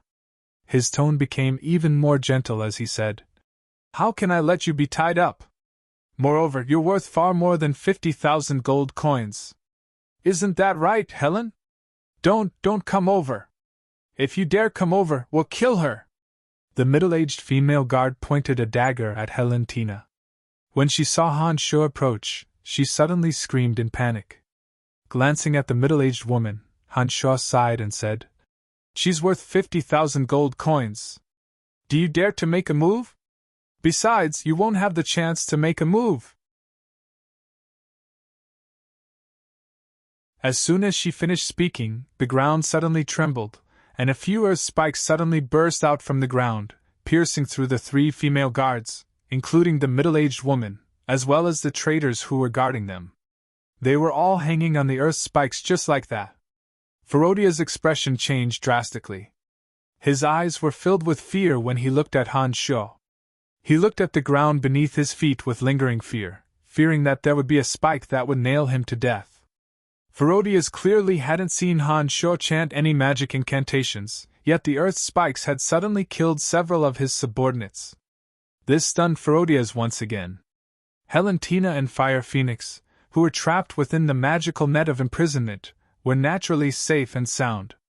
They watched as Han Shuo easily walked in front of them and listened to Han Shuo say with a smile, "How about it? I've helped you take care of these people. You just have to return the gold coins to me and I won't charge you extra. That's generous enough, right?" Helentina stared blankly at the gentle expression on Han Shuo's face and listened to Han Shuo's soft voice. She suddenly had a strange illusion. At this moment, Han Shuo's figure overlapped with that of Benedict Sackville, who had always courteously pursued her. That kind of modest gentleness caused her to fall into a trance. "Helen, what's wrong?" Fire Phoenix tugged at Helentina, who was staring blankly at Han Shuo, and asked anxiously. Helentina, who was suddenly roused, suddenly saw that Ferodia's men were gradually approaching. Several mages had already started chanting magic incantations. She couldn't help but snort and say, "Even if you don't kill them, they will still kill you. I'm not interested in this deal." Han Shuo was stunned when he heard these words. Soon after, he spread his hands and said to Ferodias, "All right, there's nothing else for me to do. You guys can continue. I'll be leaving first. Actually, I'm not familiar with Grand Duchess Helen. I was only joking with everyone.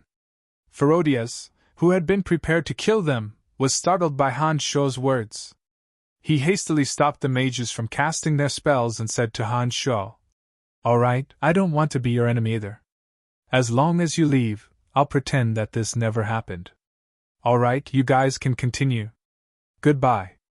Han Shuo smiled in a carefree manner. It seemed that he intended to leave. "Demon, I promise you. You damn demon, don't leave!" Helentina panicked and hastily screamed. "Why didn't you say so earlier? Don't waste my time." Han Shuo's figure stopped. He once again spread his hands and said to Ferodias, "Sorry, but you're done for. Damn it, you played me. Kill him for me." Ferodias had just witnessed Han Shuo's strength and originally didn't plan on provoking him. He didn't expect that Han Shuo would go back on his words and obviously play with him. Ferodias couldn't control the anger in his heart any longer and suddenly shouted. The mages who had long since disliked Han Shuo started chanting the magic incantations that had been forcefully interrupted when they heard Ferodias' order to kill. "So what if I played you? Trash like you are only fit for me to play with," Han Shuo said with a smile. He calmly took out the skeletal staff and started chanting a lengthy magic incantation. Rows of undead creatures suddenly appeared around Ferodias under Han Shuo's continuous magic incantations. In the blink of an eye, more than 100 undead creatures had appeared. A group of gargoyles howled as they flew towards the mages who were still chanting.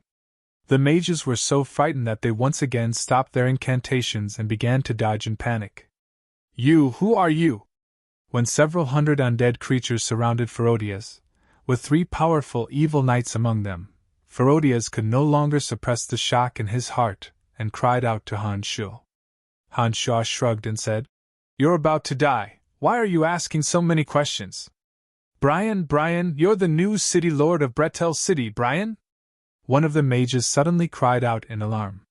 He had obviously heard Helentina call Han Shuo at the beginning and couldn't help but cry out. "That's right, perhaps you can rest in peace this time," Han Shuo replied with a smile.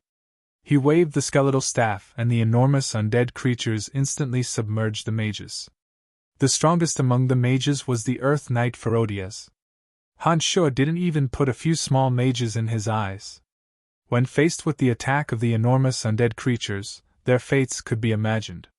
Sure enough, the mages were annoyed by the gargoyles and couldn't deal any damage to the several hundred undead creatures with their scattered spells.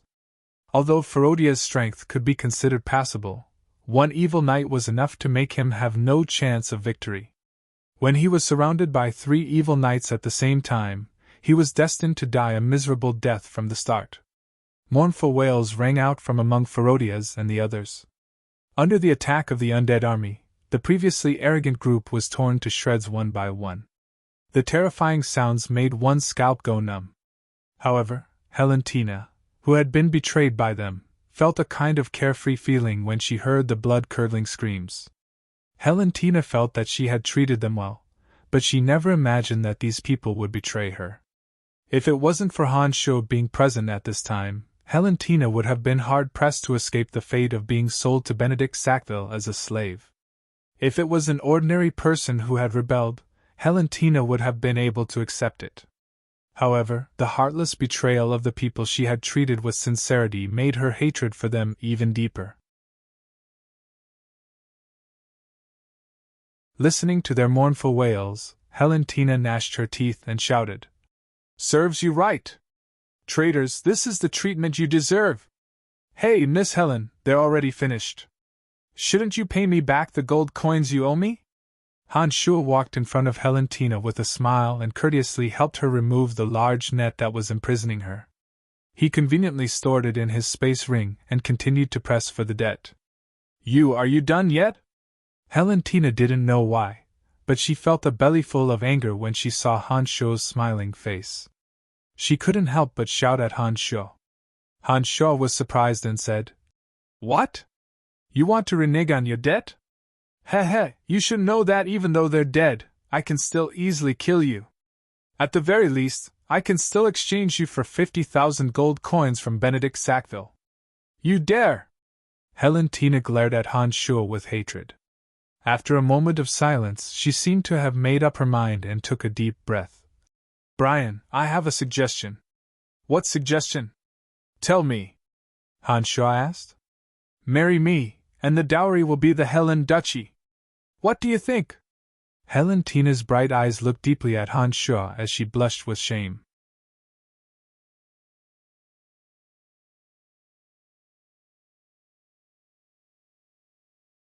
Chapter 359. Helen, are you crazy? How can you have such a crazy idea? Fire Phoenix, who had just been freed from the magic net, shrieked as she looked at Helentina in disbelief. I'm not crazy, Sister Helen. This is a way to restore stability to Helen Duchy, and also to stop others from looking at me with strange gazes. Only by marrying me can the impurity on my body be washed away, and only his words can others believe. Helentina sighed and explained to Fire Phoenix very helplessly. Regarding the matter of Helentina being raped by Han Shuo, as long as one of the parties involved, Han Shuo, could stand up and tell the truth, as long as a portion of the people believed that she wasn't impure, even if there was still a portion that didn't believe the truth of the matter, it would make up for it once he married Helentina. At the very least, the people of Helen Duchy wouldn't continue to oppose him regardless of the consequences. But you have to know that he is the city lord of Bretel City. The people of Helen Duchy have always treated Bretel City as a hunting ground. I'm afraid they won't be able to accept this fact either. Fire Phoenix tried to persuade Helentina not to be foolish. It doesn't matter, they will accept it little by little. I understand them. The people are the easiest to fool and the easiest to settle down. As long as we eliminate the rebellious nobles, the people won't be threatened by food and clothing. They will be very obedient. Helentina said stubbornly, a cold light flashing in her charming eyes. She seemed to be thinking about how to get rid of the rebels one by one. Listening to the conversation between the two women, Han Shuo stared blankly at Helentina. Helentina's proposal was very tempting to Han Shuo. Behind her was the Helen Duchy. Han Shuo also fully believed that as long as Helentina married him, he would definitely be able to use Helentina's hands to tame the Helen Duchy into obedience. In terms of absolute benefits, this was a business that would definitely be profitable no matter how one looked at it. The only thing that worried Han Shuo was that once this matter was leaked out, the other three women wouldn't let it go. This was a difficult problem. What's the matter? No matter how you look at it, an ambitious and ruthless character like you wouldn't refuse this proposal, right? Helentina's bright eyes stared at Han Shuo as if she was discussing a business deal. Her previous shyness was no longer present on her face. Actually, I already have a woman. Han Shuo scratched his head and explained to Helentina. What woman? Could it be that she's more valuable than the Helen Duchy?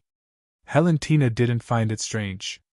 It would be strange if a person like Han Shuo didn't have a woman by his side. However, Helentina believed in her own worth. The Helen Duchy behind her was enough to make Han Shuo accept her. Feelings can't be measured by value. Han Shuo answered Helentina, his mind spinning at lightning speed.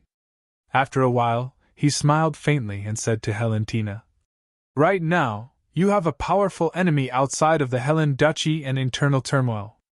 As a Grand Duke, you can't even protect yourself. Your dowry isn't very reliable. Humph! I'll marry you and give you the Helen Duchy as a dowry. Of course, there are conditions. The condition is that you help me stabilize the Helen Duchy. In addition, even if I marry you, the Helen Duchy will still be under my management. Helentina answered as if it was a matter of course. The reason why she made this decision was partly for her own sake, and partly because she had taken a fancy to Han Shuo's strength. Otherwise, even if Han Shuo really did rape her, an incompetent man was definitely not someone a woman like her would consider. If that's the case, then you still need my help to obtain the Helen Duchy. It's not like you're going to directly hand over the Helen Duchy as a dowry, right? Han Shuo looked at Helentina with a smile that was not a smile as he spoke neither quickly nor slowly. Hearing Han Shuo's words, Helentina was furious. She glared at Han Shuo and said, "You demon, you still dare to bargain with me on this matter? After I marry you, my entire body will be yours. Naturally, the Helen Duchy will also be yours. If you don't want to, then forget it. Don't tell me that I can't live without you."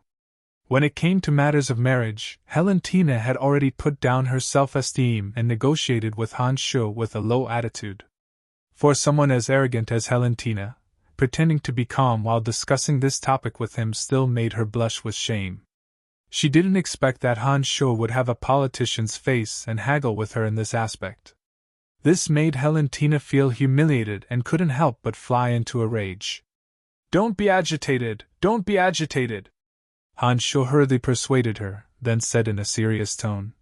"First of all, the status of my women won't change because of you. In addition, this transaction cannot be made public for the time being. Your position in the 7 Grand Duchies is still useful to me, but I will help you completely control the Helen Duchy." After hearing Han Shuo's words, Helentina slightly calmed down her surging anger. She asked with some doubt, "What do you mean?" "That is to say, you are only one of my women, but not the only one. Also, our relationship cannot be made public. The Helen Duchy is still very useful to me in the 7 Grand Duchies, but I will help you control the Helen Duchy and let you steadily continue to rule the Helen Duchy. What do you think?" Han Shuo explained. Helentina quickly weighed the gains and losses in her mind. She understood that a man like Han Shuo wouldn't be restrained by any woman. She naturally wouldn't be able to tame Han Shuo just because of her. Therefore, although the first condition made her faintly uncomfortable, she could still accept it for the sake of the overall situation. As for the second condition of their relationship not being made public, Helentina's mind turned in a circle, and she was immediately shocked. She was the Grand Duke of the Helen Duchy. Being able to climb to this position as a woman, her brain naturally wasn't stupid. What did it mean for the Helen Duchy to remain in the 7 Grand Duchies? Helentina's heart was as clear as snow. Han Shuo had ambitions for the entire 7 Grand Duchies. A country that was secretly rebelling would definitely play a crucial role in the coalition of the 7 Grand Duchies. This could even reverse a great war and help Han Shuo realize his ambitions. When she thought of this, Helentina's gaze towards Han Shuo became a bit more peculiar. Men with ambitions would always be able to attract women. If this ambitious man had the strength to match his ambitions, then this kind of man's attractiveness towards women was even more fatal. This was especially true for a woman like Helentina who was similarly unwilling to be mediocre. This kind of Helen was even greater. Therefore, when Helentina looked at Han Shuo again, she didn't know why, but the more she looked at Han Shuo, the more pleasing she felt to her eyes. The more she looked at him, the more imposing he became. "Helen! Helen!" Beside her, Fire Phoenix saw Helen's dazed expression as she stared at Han Shuo. The radiance in Helen's eyes made her feel somewhat embarrassed. Helen's gaze clearly carried a hint of infatuation that was a woman's nature. "What are you doing, Sister Fire Phoenix?" Helentina was startled, looking at Fire Phoenix with some astonishment. Nothing." Fire Phoenix couldn't say much in front of Han Shuo, so she coughed lightly to cover it up. However, Helentina and Fire Phoenix had known each other for so many years. When she saw Fire Phoenix's expression and recalled her previous performance, she suddenly reacted. Blushing red, she glared hatefully at Han Shuo and said, "I can agree to your conditions, but how can you help me stabilize Helen Duchy? It's very simple. I'll tell others that last time, I only captured you to extort gold coins. I didn't force you to have sex with me. Those rumors were just speculations from some talkative subordinates. That was the result of rumors. In fact, it is indeed so. I really wasn't the one who spread this malicious news. Others might not believe it if it was you who said it, but if it was me, there should be some who would believe it. After all, not only is this not a bad thing for Bretel City, it will also help to raise Bretel City's morale. If this is really the case, then according to my character, I should admit it. Of course, there will also be some who won't believe it. Your Helen Duchy is definitely the same. However, if those nobles dare to rebel against you, I will help you deal with them while I'm at it. You obviously understand this principle, so you don't have to worry too much. Han Shuo calmly explained. After hearing Han Shuo's words, Helentina frowned and thought for a while. She then looked at Han Shuo and asked, "That news, was it really not you who spread it?" Shrugging his shoulders, Han Shuo said with a wry smile, "It really wasn't me. I'm not that bored. I don't believe you. I've long known about your despicable and insidious nature," Helentina said hatefully. Then she changed her mind and said, "Aren't you afraid that I'll run away, and then use you to destroy your Bretel city with the Allied forces?"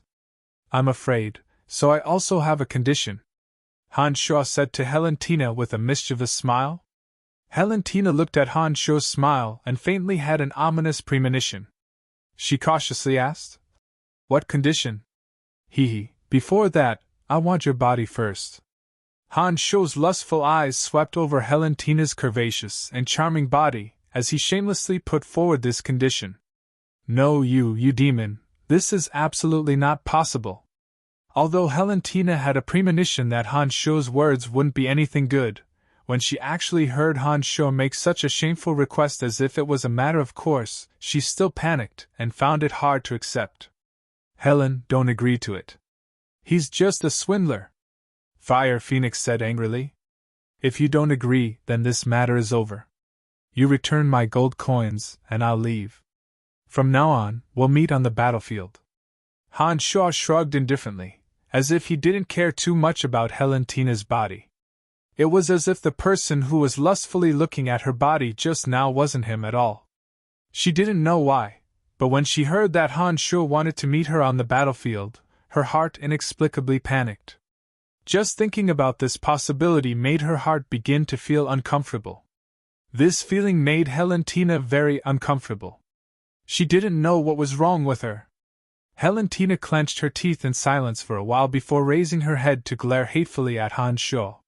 She made up her mind and said, "I promise you, but only after you help me eliminate all the hidden dangers of Helen Duchy. Otherwise, this matter will be over." "No problem, haha, a beautiful woman delivered herself to my doorstep with the duchy's dowry. Only a fool would refuse." Han Shuo looked up to the sky and laughed complacently. He didn't think that this trip to the 7 Grand Duchies would have such an unexpected harvest. It seemed that Chester, Dick, and the others had done him a big favor by spreading the malicious news. Women were truly strange creatures. Their thoughts were truly unfathomable. While Han Shuo and Helentina were conversing, the mournful screams gradually faded away. Han Shuo turned his head to look and discovered that none of the rebels, including Ferodias, were able to escape being torn apart by the undead army. All of them had turned into corpses and were silenced for eternity. The surrounding scene was a bit bloody. For Han Shuo, who had a beautiful woman by his side, it was indeed a bit unsightly. Taking out the skeletal staff, Han Shuo chanted an incantation, and the group of undead creatures gradually disappeared. "All right, let's leave this place for now and see if your army still listens to your orders." Han Shuo smiled at Helentina and said, "Don't worry, not everyone in my army is like that despicable Ferodias. My family's personal guards absolutely won't betray me, I can guarantee that," Helentina said proudly. Han Shuo actually believed this point. Early on, when he had come to the 7 Grand Duchies, Han Shuo had already learned a few things about Helentina. Helentina's family was the largest aristocratic power in the Helen Duchy, and controlled the majority of the military power in the Helen Duchy. If not for this, Helentina would have already been overthrown by the rebels. As far as Helentina's family was concerned, only Helentina's position as Grand Duke of Helen Duchy could maintain their family's interests. Once Helentina fell, her family would naturally suffer along with her. Helentina also understood this truth, which was why she had handed the power of the Helen Duchy to her family members. Therefore, Even if Helentina was opposed by the people and some of the nobles, she still supported her without any hindrance. The Grand Dukes of the 7 Grand Duchies also did this. Once they were in power, they would spare no effort to let their family members take over the important positions in the duchy. The advantages of doing this were obvious. Even if some of the nobles in the country rebelled, the power would still be in the hands of their own family, and they could still rely on the family's power to suppress those nobles. However, the disadvantages were also very serious. That was, not all of the family's trusted aides were talented generals and ministers. If the people in charge of the country were all mediocre people, not only would the duchy not have the possibility of expanding its territory, the power of the nation would also gradually decline. All right, don't be so proud in front of me. If you don't even have this much ability, then you simply don't deserve to be my woman. Han Shuo dealt a blow to Helentina, then looked at the powerless fire phoenix after being hit by the demon-piercing arrow. He frowned and said, "Her body was hit by a poison demon-piercing arrow. This is a bit troublesome. My body is just a bit weak, that's all. With the body of my family, I'll be able to recover in a few days," Fire Phoenix angrily said. She clearly still hadn't adapted to Han Shuo's new identity, and her attitude was still as unfriendly as before.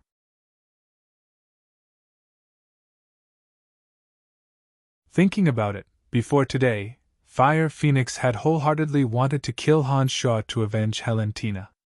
She never would have thought that such a dramatic change would suddenly occur. This made Fire Phoenix, as a super-rank magical beast, somewhat unable to understand. No need to go through so much trouble. At this time, you can't be a burden. Han Shuo directly went to Fire Phoenix's side, and without caring about her pain, he pulled out the demon-piercing arrow. Then Han Shuo's left hand pressed down on the struggling Fire Phoenix, and his right hand pressed on the wound. After being hit by the demon-piercing arrow, Fire Phoenix's body was already weak. Her struggle was simply unable to shake off the restraints of Han Shuo's big hand. In addition, she felt that when Han Shuo's big hand pressed on her wound, there was a force that flew out. The poison that had originally flowed into her body was pulled by that force, and actually quickly flowed towards her wound. When that poison flowed from her body to Han Shuo's palm that was pressed against her wound, Fire Phoenix's originally lost strength unexpectedly recovered little by little. Fire Phoenix understood that Han Shuo was helping her, and no longer shook her feathers. Her body gradually calmed down from the beginning, and her fiery feathers also regained their luster. After Han Shuo let go of her hand, Fire Phoenix felt that her body was overflowing with strength once again. Pleasantly surprised, Fire Phoenix let out a loud cry, spread her wings, and soared into the void again, lightly flying in circles. "Sister Fire Phoenix, she's fine?" Helentina was incomparably pleasantly surprised. Her gaze towards Han Shuo had a somewhat different meaning, and her body involuntarily walked towards Han Shuo. Nodding, Han Shuo flipped his hand and flung a puddle of stinking blood to the ground.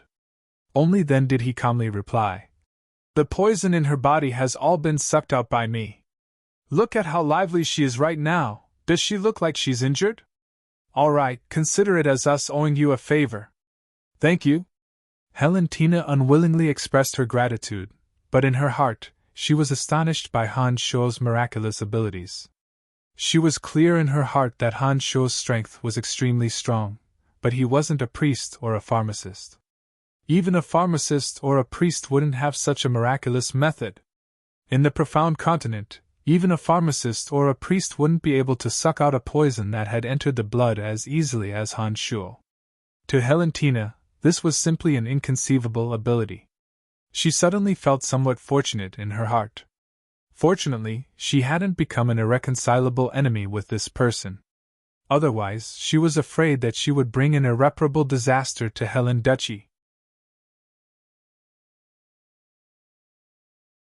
Taking advantage of Helentina's astonishment, Han Shuo quickly reached out and lightly lifted Helentina's beautiful, round, warm, and beautiful chin, causing Helentina to look at him with an astonished expression. While feeling the delightful smoothness of Helentina's skin, he said with a smile, "We're all on the same side now, no need to be so polite." Helentina, who had sunk into a state of deep shock, suddenly reacted. She shook her head in panic and retreated a few steps. She glared hatefully at Han Shu and said, "We're not on the same side yet, so you better behave yourself. Otherwise, I won't be polite to you." "Oh, okay, I'll see how you'll be rude to me." Han Shu didn't take Helentina's threat to heart at all. He walked towards Helentina step by step, feeling that teasing this proud and arrogant Grand Duke was quite interesting. "Brian, can you not be like this? We should properly discuss the matters of my country," Helentina said with a tired and weak tone when she saw Han Shu approaching. Helentina understood in her heart that she couldn't stop Han Shu with her strength at all.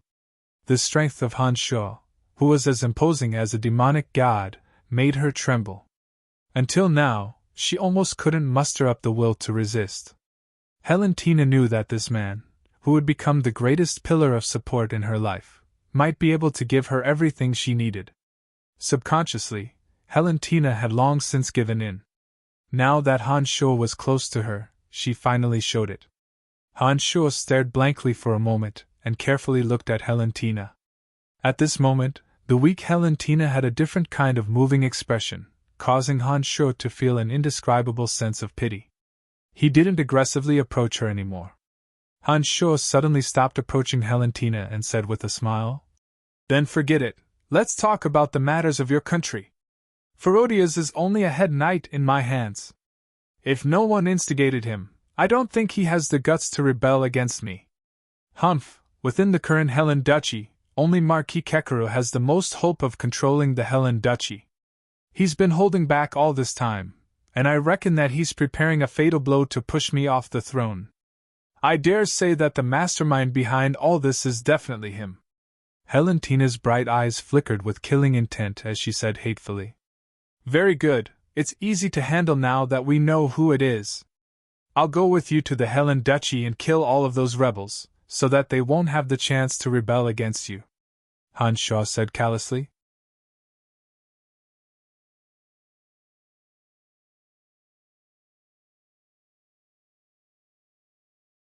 Chapter 360.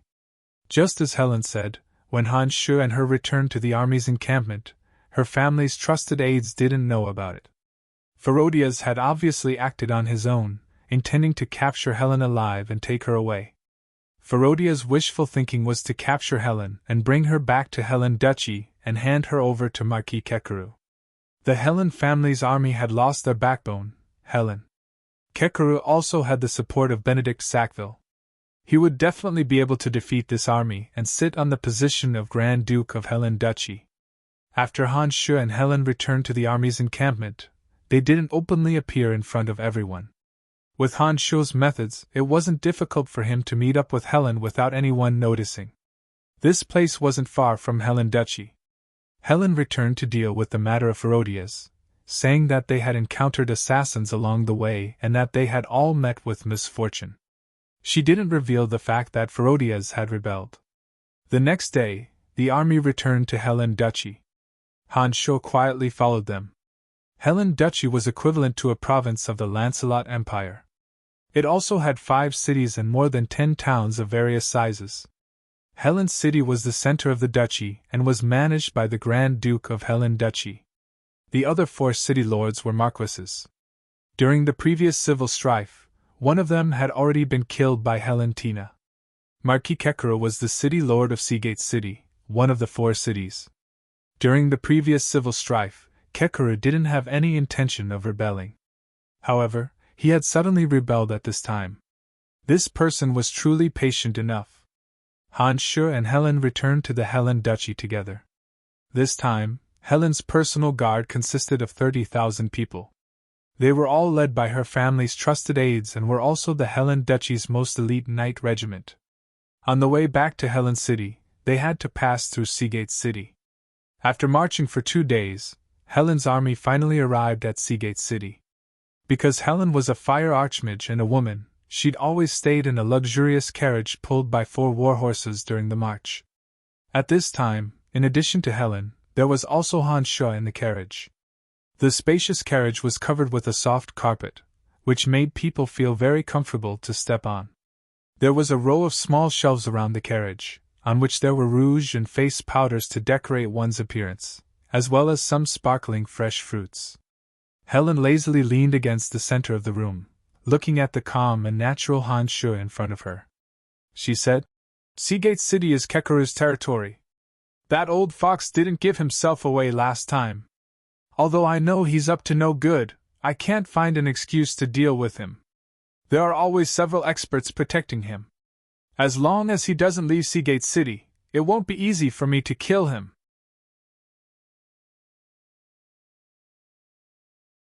How many city guards are there in Seagate City?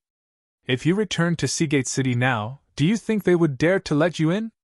Han Shu bluntly picked up a bunch of crystal grapes and put them into his mouth one by one as he casually asked Helen. She didn't know why, but looking at the calm and unperturbed Han Shu in front of her, Helen actually felt a comfortable sense of security, as if as long as this demon was by her side, she wouldn't need to fear any danger. Seagate City's city guards have 50,000 people, but only 10,000 are true elites. As long as he doesn't brazenly resist me, he will have to open the city gates to welcome me. Once the 30,000 elites in my hands enter Seagate City, I can completely suppress him. However, although he is the mastermind behind the Ferodia's incident, I don't have any evidence. If I don't have a good reason to act against Kekeru in Seagate City, I'm afraid the people and nobles will not accept me. Helen frowned slightly and said with some annoyance. Han Shu finished the bunch of grapes and wiped them on the expensive carpet. Only then did he say to Helen, "It's very simple. I'll take action and kill Marquis Kekeru along with his heir. This way, you can use the excuse of helping Kekeru arrest the murderer to take control of Seagate City. You are the master of Helen Duchy. Adding on the 30,000 elites in your hands, I believe there won't be any problems. Oh, that's right, you can point the finger of Kekeru's murderer to your enemy. Just arrange a few people at the scene of the incident, and you can frame the enemy. And I think Benedict Sackville of Narsen Duchy is a good candidate. What do you think?" Helen had been fighting for power in Helen Duchy for so many years and had seen all kinds of crafty plots and schemes. Hearing Han Shu's words, she smiled sweetly and nodded. "That's exactly what I want. As long as Kekeru and his heir are dead, I can naturally arrange a trusted aide to take over Seagate City.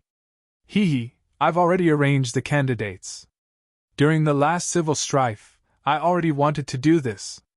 It's just that the assassins I sent weren't able to achieve my goal.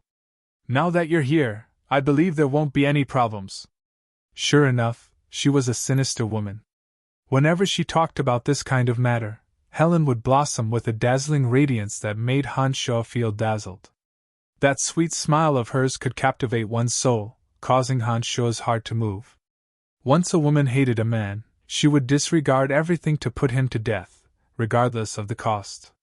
However, when a woman truly fell in love with a man, she would also disregard everything for that man's sake, even to the point of giving up everything. Han Shu looked at Helen in front of him. He knew that the current Helen didn't hate him as much as before. However, Han Shu also knew that Helen definitely didn't wholeheartedly pledge her allegiance to him.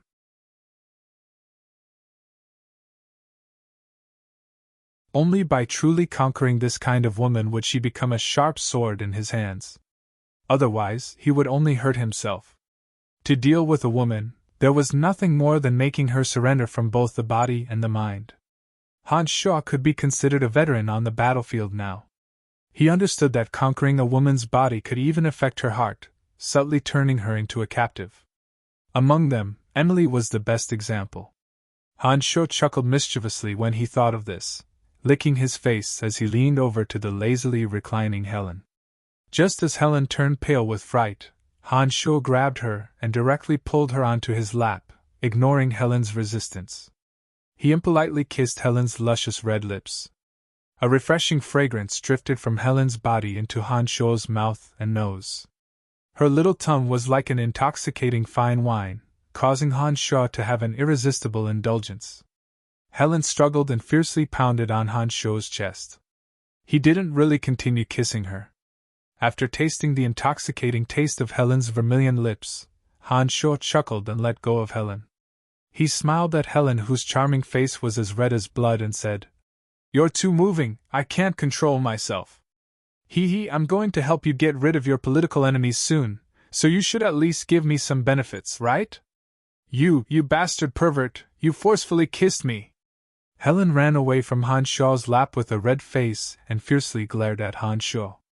Originally, she wanted to rush over and settle the score with Han Shuo, but when she thought about it, it was like a sheep entering a tiger's den.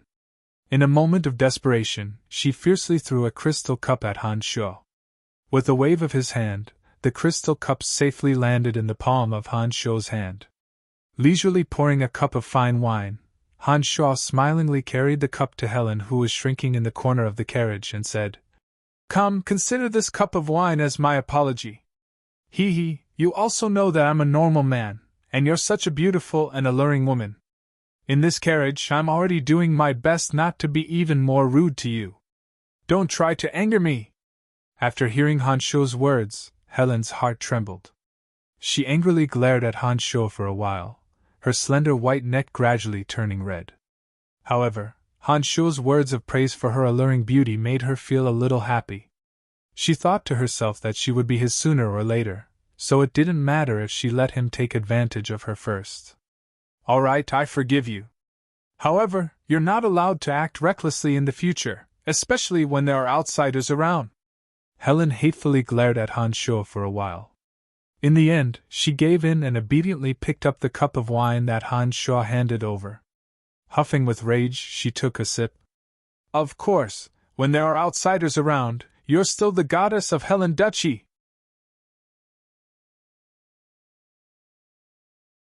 Han Shuo first gave Helen a guarantee, then mischievously laughed and said, "However, when there are no outsiders around, you're the only woman that I can wantonly violate." "Humph!" Helen glared at Han Shuo and seriously said, "All right, you've already kissed me. We're about to enter the city, and Kekkuru might come to the carriage to welcome me later. Shouldn't you leave first?" "No problem, I'll leave right now," Han Shuo replied with a smile. With lightning speed, he moved closer to Helen and stuck out his tongue to lick her neck. He turned around and walked out of the carriage, lightly praising, "How fragrant!" A faint mist floated out of the carriage, not attracting the attention of any of the surrounding guards. With a gust of wind, the mist gradually dispersed. Han Shuo had long since disappeared without a trace. Inside the carriage, Helen, who had been impolitely licked by Han Shuo before he left, only felt that the place where Han Shuo had kissed was so hot that it made her heart tremble. With a red face, she lightly spat on the ground and muttered to herself in a low voice, "That damned fellow, he really is a perverted wolf. I really don't know if I can last until he finishes cleaning up his political enemies. Sigh, I'm completely at my wit's end when it comes to meeting him. Damn it!" A few minutes later, Helen's army slowly stopped at Seagate City. Previously, a sentinel had gone to Seagate City ahead of time, so Marquis Kekkuru should have already received the news. At this time, Kekkuru was in a low house in front of the city gates. Beside him, several trusted aides were constantly telling him something. Kekkuru listened with a gloomy face, but didn't utter a single word. Kekkuru wasn't young anymore. His sideburns were already graying, and he was wearing a noble's attire. His average stature wasn't outstanding, but his eyes seemed to be constantly rolling around, as if he hadn't stopped thinking for even a moment. "Lord Marquis, Ferodias is dead. I think this operation has failed. Currently, in the entire Helen Duchy, Lord Marquis is the only one who can threaten her position as Grand Duke. That vicious woman has always been heartless. She definitely knows that it was Lord Marquis who took action. We absolutely cannot let her enter the city, or else she will definitely take revenge," the administrator of Seagate City advised Kekkuru. "That's right, father. That woman's viciousness is well known.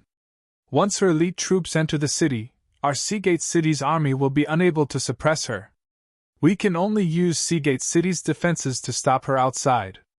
Afterwards, we can ally with a few other nobles and officially declare war on her." Kekkuru's son, Kasega, wore a suit of shining knight armor and similarly advised Kekkuru. However, Kekkuru didn't say a word.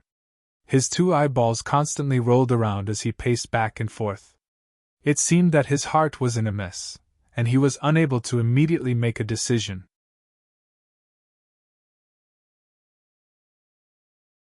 "Father, hurry up and make a decision. They're about to reach the city walls." Seeing that Kekara didn't say a word and time continued to pass, Kasega once again anxiously spoke. After a long period of silence, Marquis Kekara took a deep breath and said, "Open the city gates. Come with me to welcome His Excellency the Duke. None of you can reveal the slightest flaw. Lord Marquis, this is extremely dangerous." The administrator was frightened and hurriedly admonished. "It's fine. Even if she knows that I did it, she doesn't have any evidence. Seagate City has been under my control for so many years. The citizens and nobles all trust me. If she dares to act against me without evidence, not a single person will listen to her. Don't worry, she shouldn't dare to act against me openly. If she still uses assassins like last time, we just have to be careful. Right now, the time isn't ripe yet. We can't immediately rebel. Otherwise, just relying on the family troops in her hands will bring us enormous losses.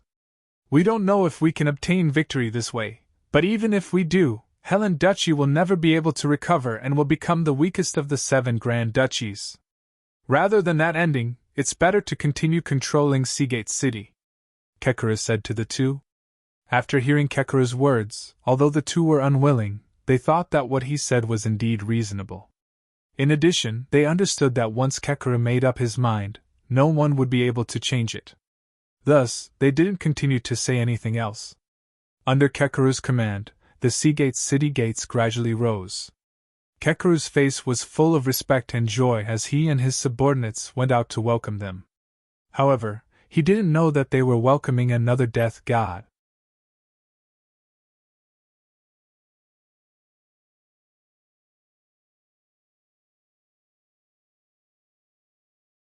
Chapter 361. Helen's group smoothly entered Seagate City and was respectfully led by Kekara to a manor in the southern part of the city. Helen's charming face was gloomy the entire way, and she was in a very unhappy mood. Originally, when Helen arrived at Seagate City, the citizens who heard the news of her arrival would break their heads to see her. But this time, apart from Kekara's men, there were only a few citizens on the road. Those few people looked at her carriage from afar without any respect in their eyes. This made Helen feel very uncomfortable in her heart. After arranging her personal guards in the manor in the southern part of the city, Helen refused the banquet that Kekara held for her with the reason that she was tired. She was afraid that Kekara would secretly harm her in his castle. She had the intention to kill Kekara, but Kekara was also not a kind person. Naturally, he would take the opportunity to do something at the banquet. On the other hand, Helen also did not want to endure those unfriendly gazes at the banquet. Helen had really had enough of those disdainful gazes. However, Helen could not kill others because of their hidden disdainful gazes, so she was not willing to participate in the banquet. This manor was specially used by Kekara to entertain distinguished guests. The area was extremely large and Helen's 30,000 personal guards were stationed around it. Being in the center, Helen's safety could be said to be at ease. The full moon slowly appeared in the dark night. In the center of the room was a luxurious and spacious room. In front of the door stood a dozen or so knights in charge of security. Helen was all alone in the room, endlessly vexed. The window automatically opened without any wind and a cloud of gray fog suddenly flew in front of Helen. When the window silently closed, the gray fog stopped flying and revealed Han Shaw's figure. "You've come!" Helen slightly calmed her scattered mind and raised her head to glance at Han Shaw. She lightly said in a low voice, "Kekara has always wanted to remove me from the position of Grand Duke. He once wanted me to marry his son Kasega, but I refused. His Seagate City has always disobeyed my orders. If it wasn't for the fact that I don't want Helen Duchy to fall into chaos, I would have long since made a move against him with real swords and spears instead of resorting to assassination. Tonight I'll go over and help you take care of him." Han Shaw calmly looked at Helen, as if he was talking about something very simple and normal. "If it's possible, I want to work with you. I plan to end his life with my own hands. This person once cruelly murdered my birth mother. I hate him. Helen was a bit different today. She spoke a bit viciously to Han Shuo. Frowning, Han Shuo thought for a moment and said, "How about this? You stay here. I will help you bring him over and let you kill him with your own hands."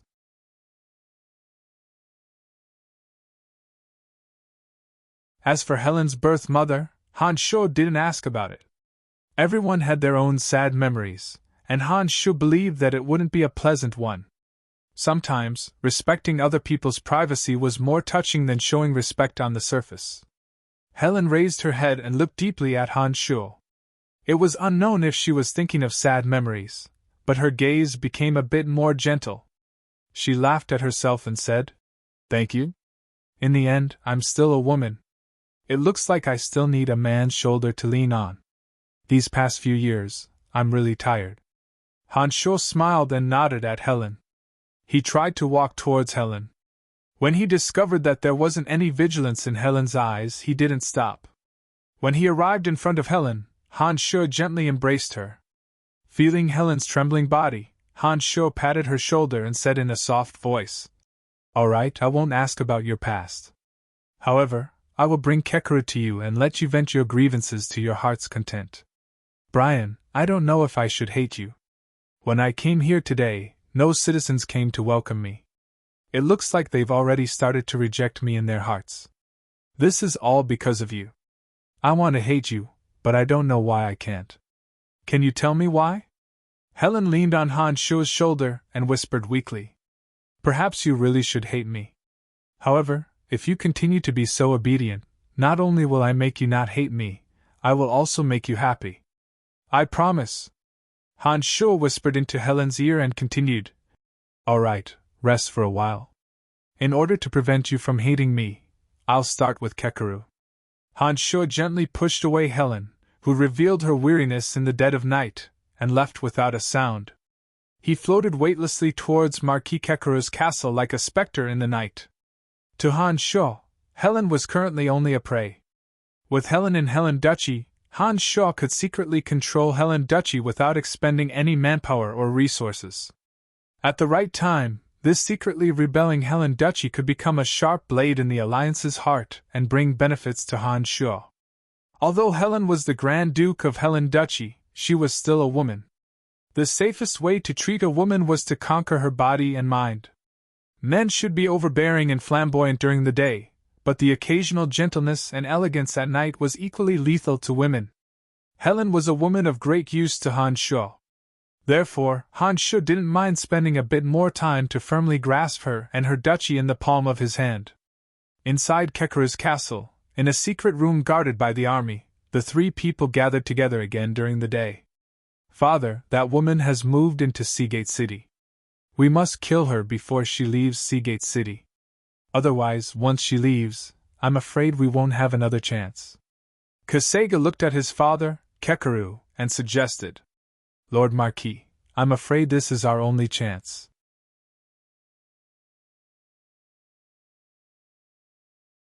If we really wait until she returns to Helen City, it will be difficult for us to make a move. Magistrate Mori similarly advised Kekeru. Kekeru's eyes continued to spin as he said to the two, "I also know. However, she has 30,000 elites by her side. It won't be easy to kill her. Lord Father, she can't always hide among the 30,000 soldiers and not come out. As long as we think of a way to get her to leave, it won't be difficult to kill her in Seagate City. All we need is a reasonable excuse." Kasega said. "My lord, isn't young Master Kasega engaged to Miss Regami of the Galileo family? We can take advantage of this opportunity to complete their wedding within these 2 days. With your lordship's status in the duchy and her presence in Seagate City, there's no reason for her not to come and congratulate us. It's impossible for her to bring 30,000 elites to the young master's wedding banquet. As long as she comes, we can kill her. What do you think?" Magistrate Mori's eyes shone with a sinister light as he suggested a plan to Kekeru. "Uncle Mori, this is a good idea." Kasega smiled cheerfully and said to Kekeru, "Father, what do you think?" Kekeru's eyes continued to spin. After a while, he nodded and said, "This is also good. However, we must be cautious in this matter. Let me carefully consider it. We'll make our move when we have complete confidence. Helen isn't a simple woman. Last time, her birth mother's entire family was slaughtered by us, but she still managed to escape. After so many years, she clearly knew that it was us who did it, but she never showed it. This kind of gloominess is definitely not something an ordinary youngster can possess. Humph. I'll kill her the same way her mother was killed by Lord Father. I gave her face, but she didn't want it. She actually refused to be my wife. What happened to her now? She was raped by some unknown brat. She asked for it. What's the point of a woman being placed in such a high position? Sooner or later, she'll still be ridden by a man." Kasega was still brooding over Helen's rejection, so he viciously ridiculed her. "It's fine as long as we capture her. However, we can't touch her. I promised Benedict Sackville that once we capture Helen, we'll directly hand her over to him. After all, those 30,000 personal guards of Helen's family aren't easy to deal with. We still need to rely on Benedict Sackville's help." Kekeru warned Kasega. "Lord Father, I can play around, right? In any case, it's not her first time. Even if she ends up in Benedict Sackville's hands, he won't be able to see anything. This woman has always been high and mighty like a goddess. I've long wanted to try the feeling of riding her. Lord Father, please promise me." Kasega implored Kekeru as if he could already see Helen being conquered by him. Kekeru loved his only son very dearly.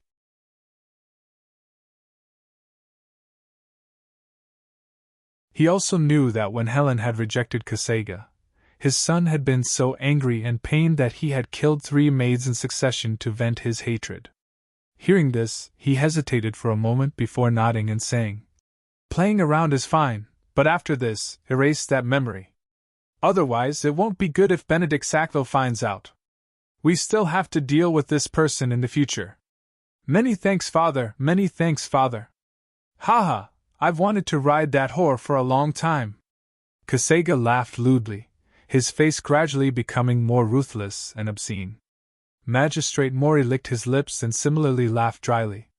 His heart was also itching, but he knew that there were some things that he could not touch, so he naturally did not dare to make any excessive requests. Just as the 3 sinister villains were looking forward to the beautiful future, a clear and unusual sound suddenly came from the soles of their feet. This secret room was originally underground, and its surroundings had been sealed with thick iron plates. It was impervious to the bombardment of swords and magic, and was a safe place for Kekeru to discuss his evil plans.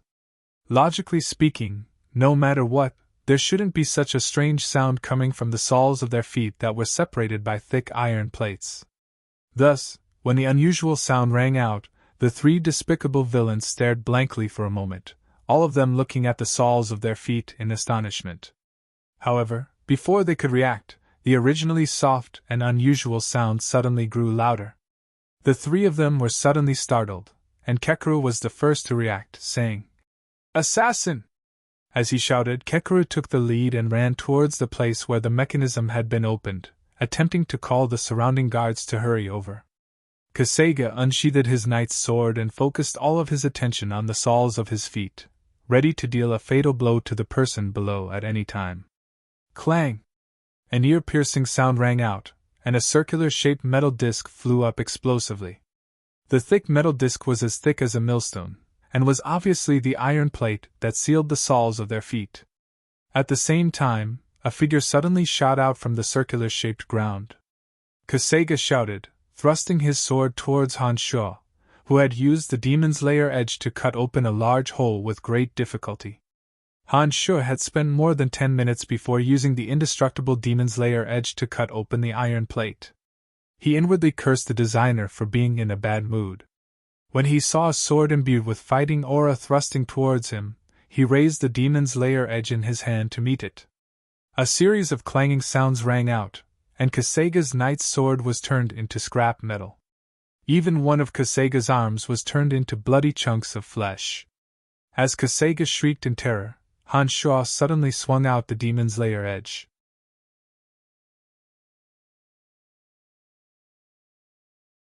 Kekaru, who had managed to run to the mechanism with great difficulty and was about to shout for help, had his left hand pierced through by the demon's lair edge. The demon's lair edge's power didn't diminish after piercing through his left hand. Kekaru shrieked like a pig being slaughtered, and nailed his left hand to a wall far away from the mechanism. "Damn it, who are you? Who sent you here?" Kekaru's left hand was nailed to the metal wall by the demon's lair edge. Fresh blood flowed down like a trickling stream.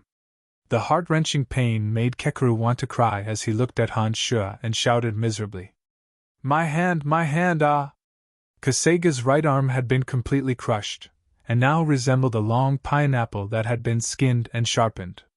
Streaks of blood were connected to his meridians, making him look incomparably terrifying. "Damn it, you want to lay your hands on my woman with that pathetic appearance of yours?" Hanshaw spat, ignoring the wretched howls of the father and son. He walked in front of the stunned administrator and asked with a smile, "Apart from Kekaru's 3 sons and 5 daughters, as well as the other 47 messy relatives in the castle, who else has the qualifications to inherit his position of Marquis?" "No, no one!" Administrator Molly looked at the smiling Hanshaw, fear causing him to tremble uncontrollably. After replying with a trembling voice, he knelt down in front of Hanshaw without any backbone, sobbing, "This has nothing to do with me, don't kill me, I'm innocent. Fortunately, it looks like I didn't miss anyone." Hanshaw muttered to himself and grabbed the administrator's neck, saying, "That venomous scheme you just offered was very interesting. I'm most afraid of people like you. You can't be left alive." As soon as he finished speaking, Hanshaw's large hand twisted. With a crisp crack, Administrator Molly, who'd originally had his back to Kekaru, didn't change his posture, but his face was now facing the screaming Kekaru. It was obvious that his neck had been twisted.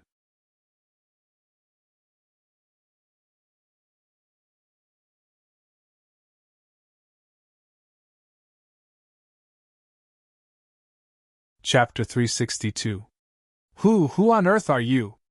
What do you want? I can give it to you, but don't kill us." Kekaru didn't care about the heart-wrenching pain in his left hand as he begged Hanshaw. Heh, I'm sorry, but you can't give me what I want," Hanshaw said indifferently. As he walked past Kasega, he lightly pressed his hand down. Kasega had long since forgotten the wonderful fantasies he'd had with Helen in his heart. When he saw Hanshaw's large hand press down on him, he felt a surge of power suppressing him, making him unable to move. Don't kill me!" Kasega was unable to move and could only wail in panic, begging for Hanshaw's forgiveness. "Pooh!" Hanshaw's large hand pressed down on Kasega's forehead and released his magical yuan. Kasega's head turned into a ball of brain paste as he fell limply to the ground, no longer breathing. Walking to Kekaru's side, Hanshaw ignored Kekaru's screams and smiled merrily. "Apart from you, all of your family members are dead. However, I won't kill you. Demon, you demon, what grudge do I have with you? Why are you treating me like this?" When Kekaru heard that all of his family members had been killed, he ignored the tearing pain in his left hand and tried to grab Hanshaw a few times. Hanshaw released the soul tremor spell with his mental strength. Before he could even get close to Hanshaw, Kekaru felt his head shake and a piercing pain suddenly exploded in his brain. He immediately lost consciousness and fainted. The demon's lair edge still impaled on Kekaru's left hand automatically flew back to Hanshaw's hand. Hanshaw grabbed the unconscious Kekaru and dove deeper into the ground through the hole. If someone could go deep into the ground now, they would discover that there were many tunnels that extended in all directions. These tunnels led to all of Marquis Kekaru's direct and collateral relatives within the castle. Not a single one of them was left out. The complicated tunnels were more than 10 meters deep. Even with 100 people working together, it would take more than 10 days to complete. There were also some of Kekaru's guards and magicians in the castle. If there were any unusual movements underground, they would definitely be discovered.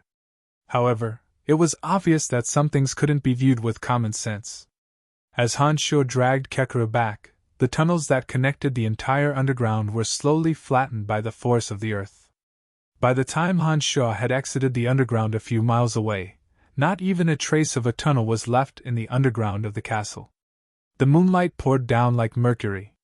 Under the cool night wind, Han Sho easily snuck into Helen's manor. A dark mist magic was released, and the entire night seemed to be covered by a curtain of darkness. Even the moonlight overhead was covered. Helen was alone in her room. She didn't know why, but she started to worry about Han Sho.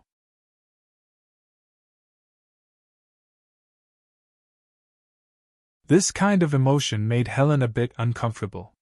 She had never been so worried about a man's safety before, not to mention that this man was the one she should have always hated. However, she couldn't control the emotions in her heart. Every minute and second that Han Sho left her place, Helen knew what Han Sho was doing. She was extremely worried that Han Sho wouldn't be able to return safely. "Please don't let anything happen to him," Helen murmured, her eyebrows slightly furrowed, her face full of worry. The lights in the room had long since been extinguished. Helen stared blankly at the direction that Han Sho had left in through the window. The misty moonlight was cold and pitiful, sprinkling down on Helen's creamy white skin, making her appear even more alluring. When the dark mist magic spread, Helen was the first to feel the moonlight suddenly disappear. Her bright eyes turned, and the corners of Helen's mouth hooked into a faint smile. She took the initiative to open the window a bit wider, and walked into the room herself. When Helen opened the window, a wisp of light wind brought over a cloud of gray mist. The window was closed without a sound, and a dusky shadow gradually appeared. "Are you all right?" Helen didn't ask if Han Sho had killed Kekkuru, but first asked if Han Sho was all right. It was as if in the depths of her heart, Han Sho's safety was more important than Kekkuru's life.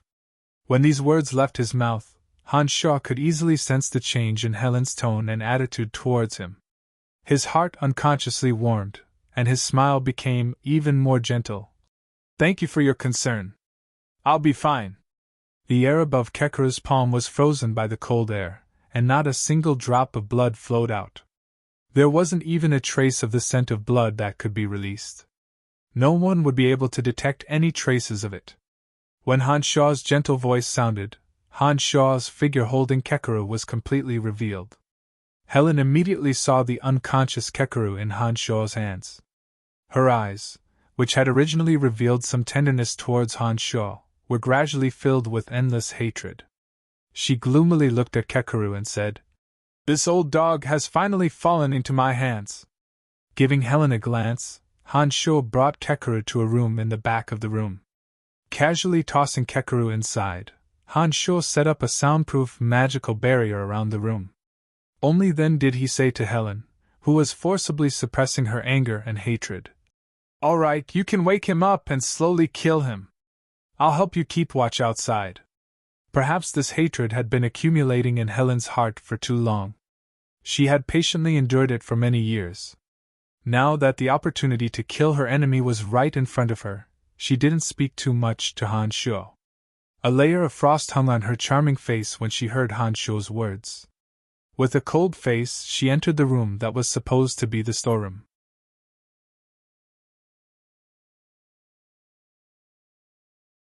When the door closed with a clang, Han Sho didn't deliberately try to eavesdrop on what was going on inside. Instead, he calmly walked to where Helen had been sitting, took out a new wine cup, and poured himself a full cup of wine. As he lightly sipped on the wine, he took out a thick necromancy book and began to study it. Han Sho had grasped all of the necromancy magic that an archmage should have grasped, with the exception of plague. Now that his mental strength had reached the level of a grand magus, Han Sho had been studying a higher level of summoning magic. Old Fey demons, mummy lords, and bone demons were all creatures that Han Sho could grasp at the level of a grand magus. However, this higher level of summoning magic was somewhat different from the original ones. When Han Sho summoned zombie and skeletal warriors, he would often be able to establish a connection with the zombie and skeletal warriors in the other dimension. This connection allowed Han Sho to easily cross planes and descend into this world through them. When summoning zombie and skeletal warriors, these low-level undead creatures didn't have any ability to resist. They completely followed Han Shuo's will and didn't even know whether or not to come over. Starting from the evil knight level, this summoning method had greatly changed. Even if Han Shuo could sense the existence of the evil knight, he still had to use his enormous mental strength to first break through the resistance of the evil knight's body. Only then could he control the evil knight's thoughts, and use the power of the contract to control the evil knight to descend into this space. When one reached the level of a Grand Magus, the higher level old Fey demons, mummy lords, and bone demons all had their own consciousness. The power of their souls was even greater than the average expert in this world. Undead creatures of this level, even in the other dimension, were often overlords and ambitious. At the very least, they were loners that most low-level creatures didn't dare to provoke. Not only did these kinds of existences have a complete consciousness, but they were also all proud and arrogant. They absolutely couldn't be tamed by contract. It was precisely because of this that the summoning incantation was even more complicated and mysterious. It included an in-depth exploration of the power of the soul and an understanding of the temperament of the creatures in the other dimension. Apart from this, when the contract connected the necromancer and the undead creature from two planes, the necromancer must have enough power to make the high-level undead creature surrender. Otherwise, the unruly undead creature would definitely rise up and resist. During this process of resistance, the necromancer had to use his mental strength to suppress the otherworldly creature that was who knew how far away he was. At the same time, he had to maintain the accuracy of the necromancy incantation.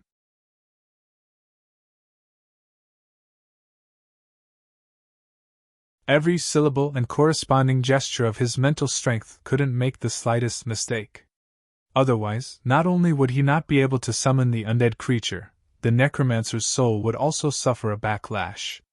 It was very likely that his soul would wander to various planes and would never be able to descend into this space again.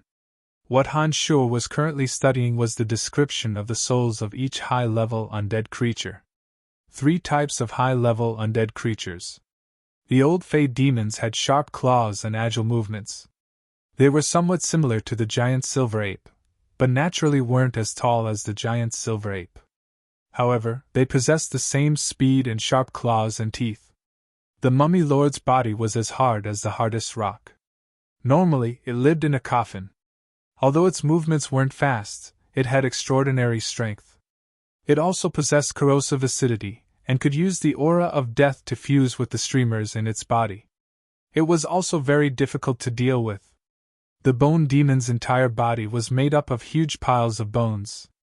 Among the 3 undead creatures, the bone demon was the most special existence. Because its entire body was made up of bones, if the bones that made up its body were very strong and contained an enormous amount of aura of death, then the bone demon's strength would be very frightening. It would have a good defense against both physical and magical attacks. At a critical moment, the bone demon could even burst out all the bones in its body to form a fatal attack against the enemy. As long as the enemy was killed in one blow, the bone demon could still reassemble the scattered bones into its body. However, if the bones that made up the bone demon didn't contain an enormous amount of aura of death, then the speed and strength of the bone demon wouldn't be fast or strong. Whether it was a physical or magical attack, it would suffer heavy injuries. It could be very strong, but it could also be very weak. It was the most eccentric of the 3 creatures.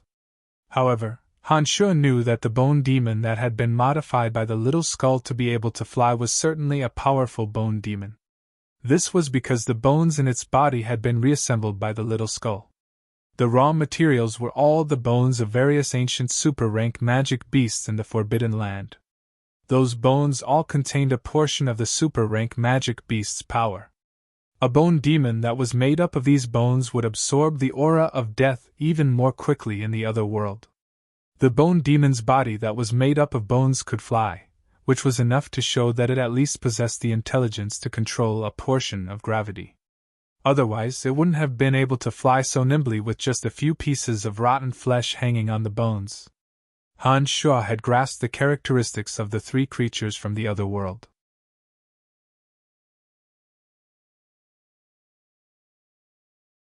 However, the soul force of the three creatures was also different. Currently, Han Shuo was researching the soul force of the old Fei Fei. As long as Han Shuo could understand all of the reactions of the old Fei Fei towards the summoning of mental strength, he would be able to use his mental strength to find a way to deal with it, and successfully use the power of the contract to bring him to this plane. As Han Shuo furrowed his brows and diligently read the thick magic book, he suddenly heard an unsuppressible howl. This sound was separated by several layers of magic barriers, so the guards outside couldn't hear it at all. However, Han Shuo heard it clearly. He understood that this was Kekeru's final howl before he died. It was indeed so. Not long after, Helen walked out of the room covered in blood, sobbing as she ran towards Han Shuo. Without waiting for Han Shuo to prepare a comfortable chest for her, Helen had already buried her head into Han Shuo's chest, using all of her strength to hug Han Shuo as she sobbed. The pungent smell of blood from the room and Helen's body entered Han Shuo's nose. Han Shuo wasn't disgusted by this smell, but he didn't want the guards outside to notice it.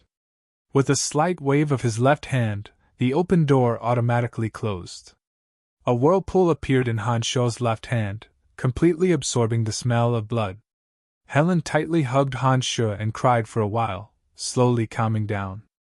At this time, the whirlpool in Han Shuo's left hand absorbed the smell of blood, forming a rolling bead of blood. The bead of blood was still slowly swaying, absorbing the smell of blood from Helen's body, not letting a wisp of the smell drift outside. "I'm much better, I'm sorry for dirtying your body."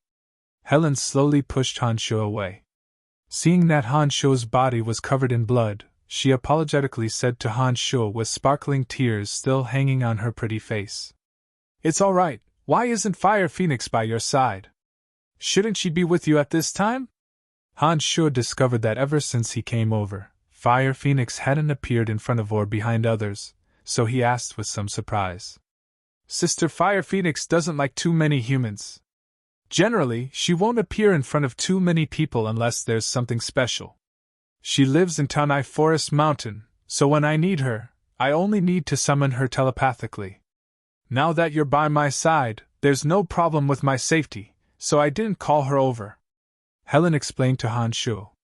"So that's how it is," Han Shuo replied, saying, "I also have a super-rank magical beast, a black dragon, but that fellow likes to run to places with a lot of people every day.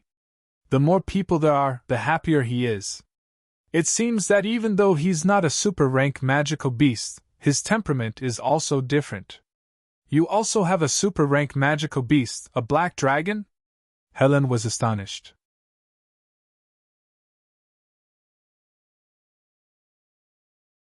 "Yes, he's currently undergoing a second-level evolution, so I've temporarily placed him in a safe place," Han Shuo replied. Helen stared blankly at Han Shuo for a while. She originally planned to say a few words about Han Shuo's miracles, but on second thought, did this person lack any miracles? So she dropped the subject and didn't say much. Then, she suddenly saw the bloodstain on Han Shuo's chest, as well as a drop of blood rolling on his left palm. She asked in astonishment, "What's this?" "The smell of blood in the room. I didn't want it to spread, so it condensed into a drop of blood," Han Shuo explained. "You're really a strange person." Helen couldn't help but sigh in the end. Then, she naturally pulled Han Shuo's hand and walked towards the bathroom. Her face unconsciously flushed red as she said in a low voice, "Wash off the bloodstains on your body first, it doesn't look good like this." Han Shuo's heart fluttered when he heard Helen's words. When Helen's gentle and boneless little hand grabbed his broad wrist, Han Shuo's eyes suddenly sparkled as he felt the beauty of Helen's hand. He couldn't help but look at Helen with a bit of anticipation in his heart. The manner that Kekeru had used to entertain Helen was extremely luxurious. Just the rooms that Helen lived in alone had more than 10 large and small rooms. There was a washroom, a bathroom, a living room, a bedroom, a storage room, and a clothes drying room. Not only was it fully furnished, it was also decorated magnificently. Han Shuo's City Lord's mansion in Bretel City was basically a small farm in the countryside when compared to this place. There was a spacious oval bathroom in the middle of the bathroom. There was a small magical matrix in the ground, and a piece of fire-spark stone provided heat.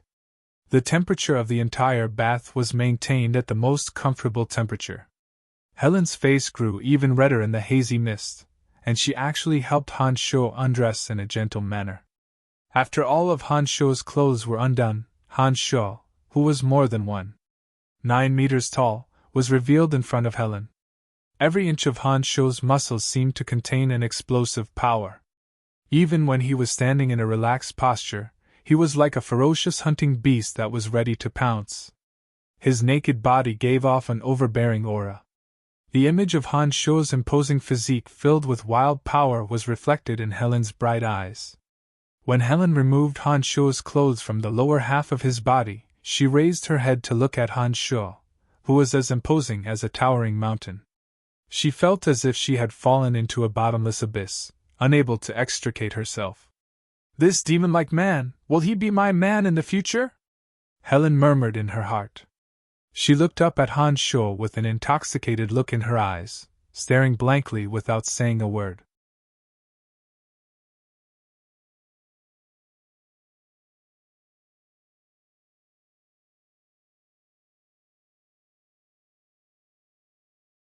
Chapter 363.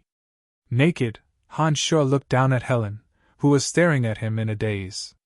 His mouth cracked into a brilliant, sunny smile, and he stepped into the bath. He stirred the water and began to wash off the bloodstains on his body with splashing sounds. When the splashing sound of water rang out, Helen finally woke up from her daze. She scolded herself for having weak willpower in her heart. Looking at Han Sho's broad and beautiful back that was exposed to her, she shook her head as if she wanted to dispel the shadow that was lingering in her mind. She smiled sweetly and said, "All right, you wash first. I'll wait for you outside." Hee, I thought you would wash with me. If you come down, I promise I won't make a move on you. How about it?" Han Sho turned around and laughed brightly. He winked mischievously at Helen as he invited her. Helen's face blushed as if she was drunk. Hearing his words, she seriously considered it for a moment before saying with a charming smile, "No, I'm afraid I won't be able to control myself, and will take the initiative to throw myself into your arms." Hee, all right, you wash well. I'll come back when you're done." Han Sho was speechless. However, this sentence was undoubtedly an affirmation of Han Sho's charm. Therefore, Han Sho laughed and said cheerfully, "All right, I'll wait for the day you truly let go of your reservations." Helen giggled. The sky that had been hazy in her heart for several months seemed to have been pushed aside to reveal a rainbow. Her mood suddenly became better, and she left amidst a string of bell-like laughter. After Helen left, Han Sho leisurely cleaned the bloodstains on his body in the bath. Afterwards, it was Helen's turn to come in and bathe again. When Helen changed into a loose bathrobe and took a seat in the living room, Han Sho was currently sitting with his legs crossed. He was drinking the fine wine in his glass while reading the thick necromancy book. When he saw Helen's beautiful face, he first smiled and praised her beauty. When the corner of Helen's mouth curved into a smile, he lightly coughed and said to Helen, "After this internal strife, your Helen Duchy should be the weakest among the 7 Grand Duchies. Benedict Sackville originally had an alliance with you, but now he has secretly interfered with your affairs. Kekaru's rebellion against you definitely had Benedict Sackville's help. Right now, we must use the fastest speed possible to completely pacify the internal strife and prevent any more bad situations from occurring."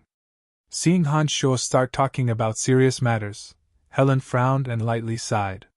She said, "Even without this internal strife, our Helen Duchy is still the weakest among the 7 Grand Duchies. Our Helen Duchy has limited resources and lacks ores and foodstuffs. Compared to the other duchies, we are somewhat innately lacking. These past few years, we've always used the war horses we raised to exchange for foodstuffs with Narsen Duchy.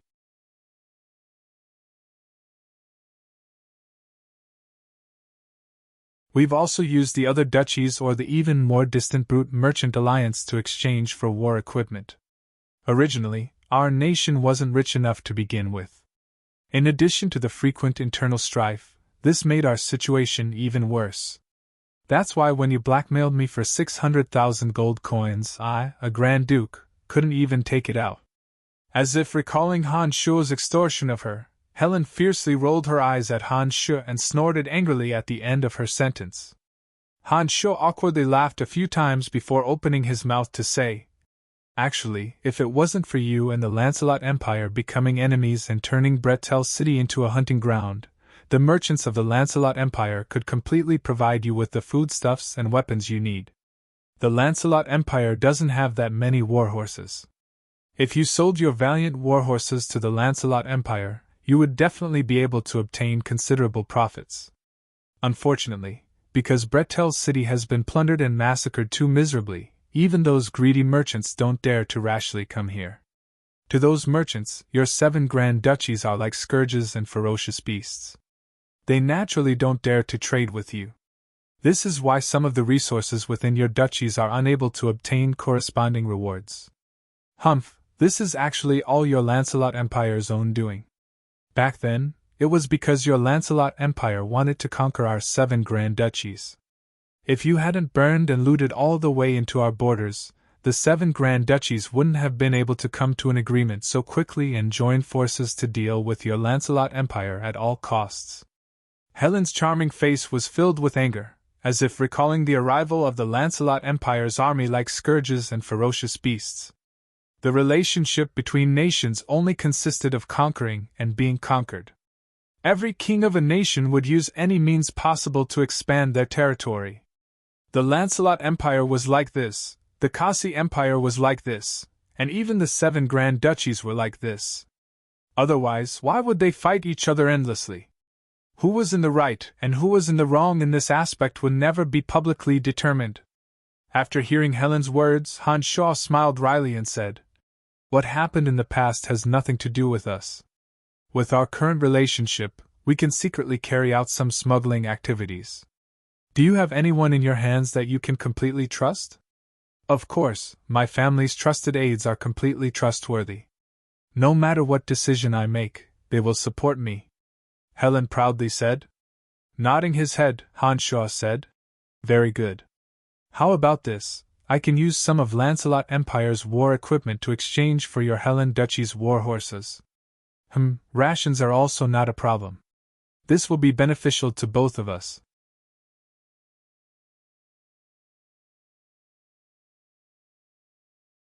After hearing Han Shuo's words, Helen sweetly smiled and agreed. "Our Helen Duchy's warhorses are famous far and wide. How many gold coins do you intend to pay for them? This kind of matter should be properly discussed by our subordinates. What we need to do is only to finalize the overall situation." Han Shuo shot a glance at the lightly giggling Helen and said with a smile, "Don't think about using any honey trap to tempt me. There are suitable people in Bretel City who can discuss this with your subordinates. I will make arrangements in this aspect.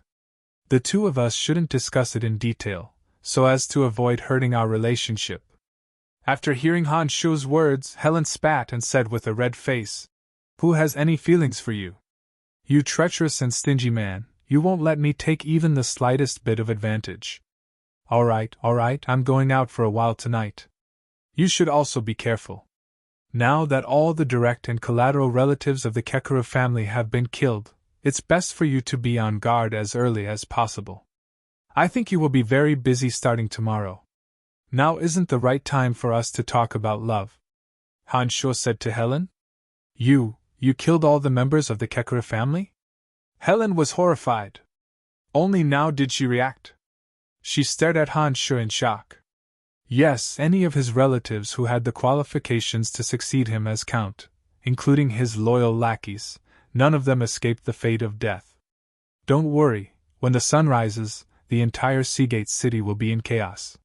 You'd better take advantage of this opportunity to deal with Kekuru's corpse. Also, make it look like you were the victim of an assassination. Finally, capture a few people and make them look like Narsen Duchy assassins," Han Shuo said to Helen with a faint smile. Good kill. Helen first shouted in a cold and pleased voice. Then she smiled sweetly, a sinister glint flashing in her eyes as she said, "Don't worry, I'm very good at this kind of thing. By this time tomorrow, Seagate City should be under my control. I've been waiting for this day for a long time. Hee, I like this kind of confidence in you. Alright, I'll be leaving for a while. You'd better call Fire Phoenix back to protect yourself. Han Shuo warned Helen before leaving the place. The Dark Mantle organization of the Lancelot Empire had secret members everywhere. After Han Shuo's arrival in Bretel City, the Dark Mantle's stronghold in Bretel City had gradually become stronger. Candide had personally arranged for some members to infiltrate Bretel City, and Dick had arranged for them to be stationed in the 7 Grand Duchies. When Han Shuo had advanced to the rank of Second Dark Sun, he had used his privileges to expand the Dark Mantle's personnel. He had Jack secretly allocate 100,000 gold coins as the operating funds for those members who had infiltrated the 7 Grand Duchies.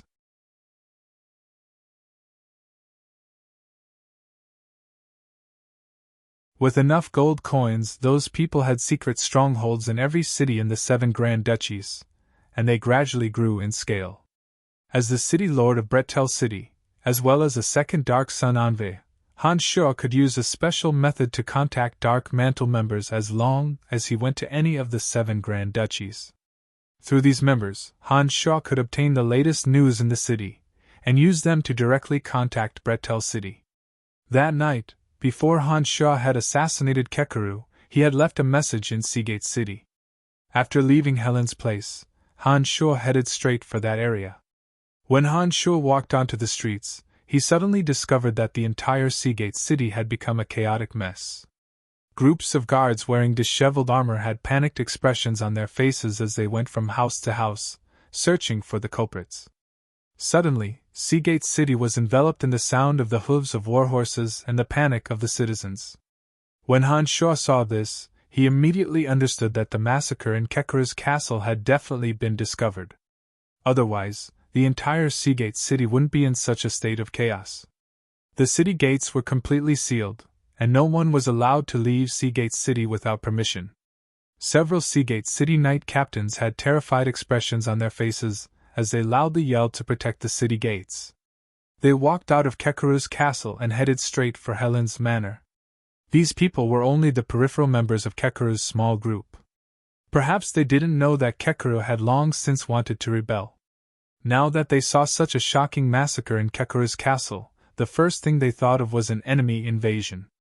They arranged for the soldiers to protect the city gates while heading straight for the true Grand Duke of Helen Duchy. Among these people were some of the chess pieces that Helen had previously arranged. Before Han Shuo even entered Seagate City, he had already understood that Han Shuo had already swept away all of Kekaru's forces. Those generals who originally didn't have the qualifications to command the soldiers of Seagate City had suddenly become the ones with the highest positions. Thus, it was only natural that they became the temporary commanders. When the entire Seagate City was in a state of chaos, Han Shuo quietly arrived at the dirtiest street block that was the furthest away from the scene of trouble. Next to a courtyard, there was an old man with a panicked expression on his face, looking all around as he waited. The news of the great changes in Seagate City hadn't reached this place yet, but there were still city guards heading this way. This old man had a panicked expression on his face. Perhaps he had already received the news. When Han Shuo suddenly stopped in front of him, the old man was obviously greatly startled and hastily retreated a few steps.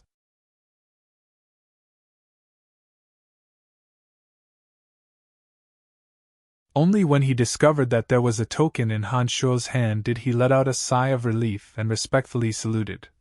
"Greetings, my lord! Let's go. Bring me somewhere else to talk," Han Shuo said. The old man didn't have the slightest bit of hesitation. He brought Han Shuo back and forth through this dirty street block. After walking through about 6 streets, they finally stopped at a small farm. This farm had a few weak and emaciated war horses. The stables were filled with smelly weeds.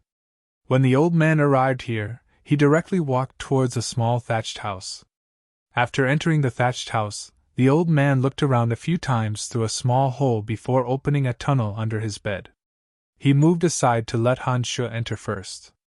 After passing through the dark tunnel, Han Shuo finally arrived at a secret underground room with 3 rooms. Inside the room, there were 4 people with different expressions. They were either dressed as merchants or farmers.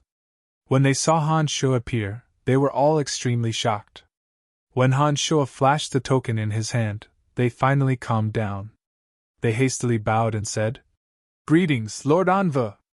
Within the dark mantle, they only answered to the higher-ups within the organization. Therefore, Han Sho's identity as the city lord of Bretel City didn't have any effect. On the contrary, Han Sho's identity as a second Dark Sun envoy could make them obedient. "And we're all on the same side, no need to be polite," Han Sho said indifferently, then bluntly sat down in the center. At this time, the old man who had let Han Sho in first also walked in. "Reporting to my lord, a shocking murder has occurred in Seagate City.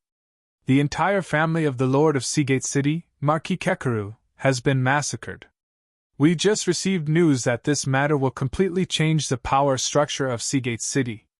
The old man respectfully bowed and hurriedly reported this shocking news to Han Sho. The search that had spread throughout the entire Seagate City hadn't yet penetrated deep into this dirty and desolate area. Receiving this news in advance made Han Sho feel very satisfied. Nodding his head, Han Sho said, "I've already received this news. You've all done well. My lord, Helen Duchy's Grand Duke Helen is currently in Seagate City. This vicious woman will definitely seize the opportunity to seize control of Seagate City. Now that Kekeru's entire family has been massacred, I don't know if it was done by this woman. However, according to our intelligence, this woman doesn't have this kind of strength, so it shouldn't be her." The old man furrowed his brows as he bitterly analyzed, as if trying to figure out a clue. Han Sho waved his hand, stopping the old man's nagging. Smiling, he said, "All right, let's not talk about this matter for now. I'll write a letter and you can send someone to deliver it to Dick. There's no need to discuss anything else."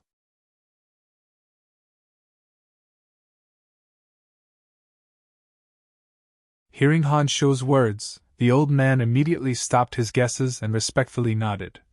"Yes, my lord." Taking out a pen and paper, Han Sho wrote a long and winding letter, then sealed it and handed it to the old man. Smiling, he asked, "What's your name?" "Reporting to my lord, this lowly one is called Delante. I'm currently in charge of Seagate City, a 3-star envoy. I used to work in the southern part of the empire, but under Lord Candide's orders, I moved to the 7 Grand Duchies," Delante respectfully replied. Nodding his head, Han Sho said with a smile, "Deliver this letter to Dick as soon as possible." "Understood, my lord," Delante replied. Within the dark mantle, there were secret magic arrays in the strongholds of large cities that could directly communicate with each other through the use of mirrors. Only the dark mantle possessed this kind of technology. Normally, only a Grand Magus or Space Magus would be able to set it up. In a small place like Seagate City, one of the 7 Grand Duchies, they naturally wouldn't spend a huge amount of money to set up such a magic array to communicate with Bretel City. Therefore, they could only use this ancient method to transmit messages. After Delante carefully put away the letter, Han Sho asked him about other information regarding Seagate City. After a while, Han Sho finally said, "All right, you guys do your work well in Seagate City. The Empire will not forget your contributions. The Dark Mantle will record every piece of information and every mission." The other members of the Dark Mantle bowed in agreement after hearing Han Sho's words. "Right now, Seagate City is on high alert. Be careful and don't expose yourselves." After exhorting them again, Han Sho left the secret stronghold of Seagate City and disappeared into the night. After leaving this place, Han Sho went to the depths of a dense forest outside of Seagate City. He used the Earth Elite Zombie to create a deep underground cave and set up the transportation matrix that led to the Cemetery of Death that he'd brought with him, directly returning to the Cemetery of Death. Calculating the time, Han Sho knew that it was about time to refine the 12 mystical demons. At this time, Han Sho was alone in Helen Duchy. As long as the 12 mystical demons existed, Han Sho would have 12 shadows that were everywhere. Their usefulness would be immeasurable. Compared to the original demons and demons, the mystical demons not only had more wonderful uses, They could also increase the distance between them and Han Shu by 10 times. As long as the 12 mystical demons were refined, they could completely disperse to any corner of Seagate City. Even if Han Shu didn't take a single step out of his room, he would still be able to see the entire situation in Seagate City through the 12 mystical demons.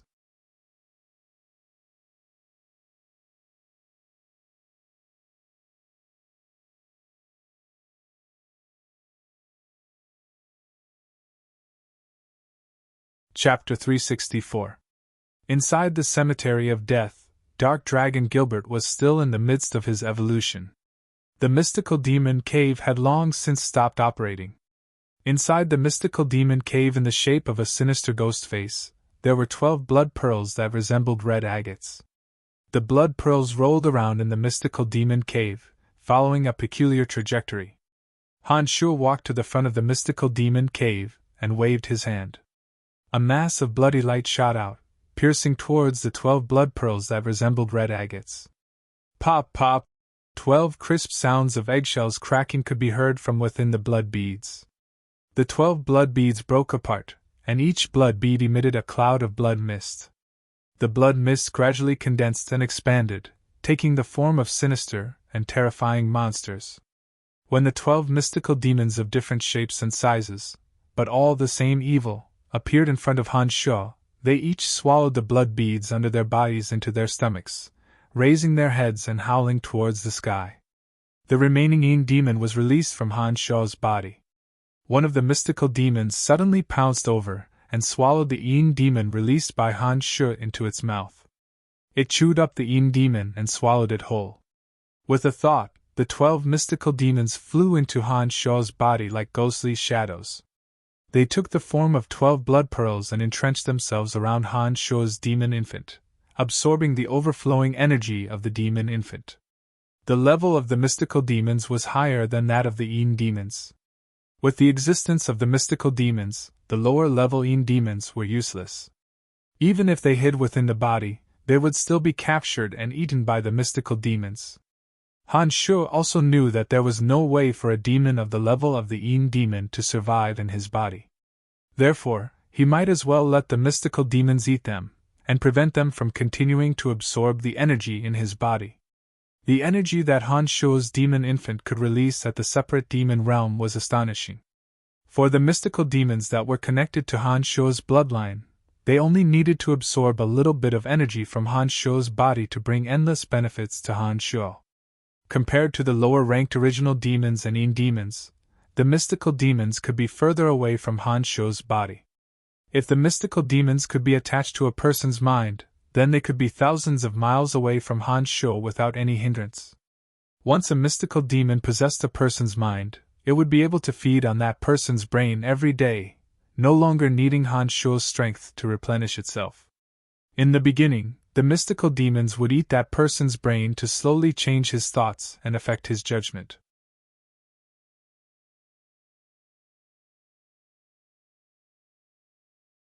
Later on, when this person's brain was completely devoured by the mystical demon would replace it and completely become the mystical demon in that person's body, allowing Han Shu to use it as he pleased. This was equivalent to the most advanced puppetry technique. The final result was that the person's soul would disappear, and the physical body would become the user of the mystical demons. From the moment the mystical demon was enchanted, as the master of the mystical demon, Han Shu was able to control that person's thoughts and easily learn all of their secrets. Even if this person was not dead, Han Shu could use the mystical demons to change his mind, making him unconsciously follow Han Shu's guidance. With these 12 mystical demons, as long as Han Shu could enchant them into the brains of the other dukes of the 7 Grand Duchies, Han Shu would be able to control the 6 dukes with the help of the 6 mystical demons. At the beginning, he would affect their judgment and decision-making ability, and finally, when the mystical demons had devoured their brains, they would be completely under Han Shu's control. On the other hand, before the mystical demons were enchanted, they could also become Han Shu's good assistants.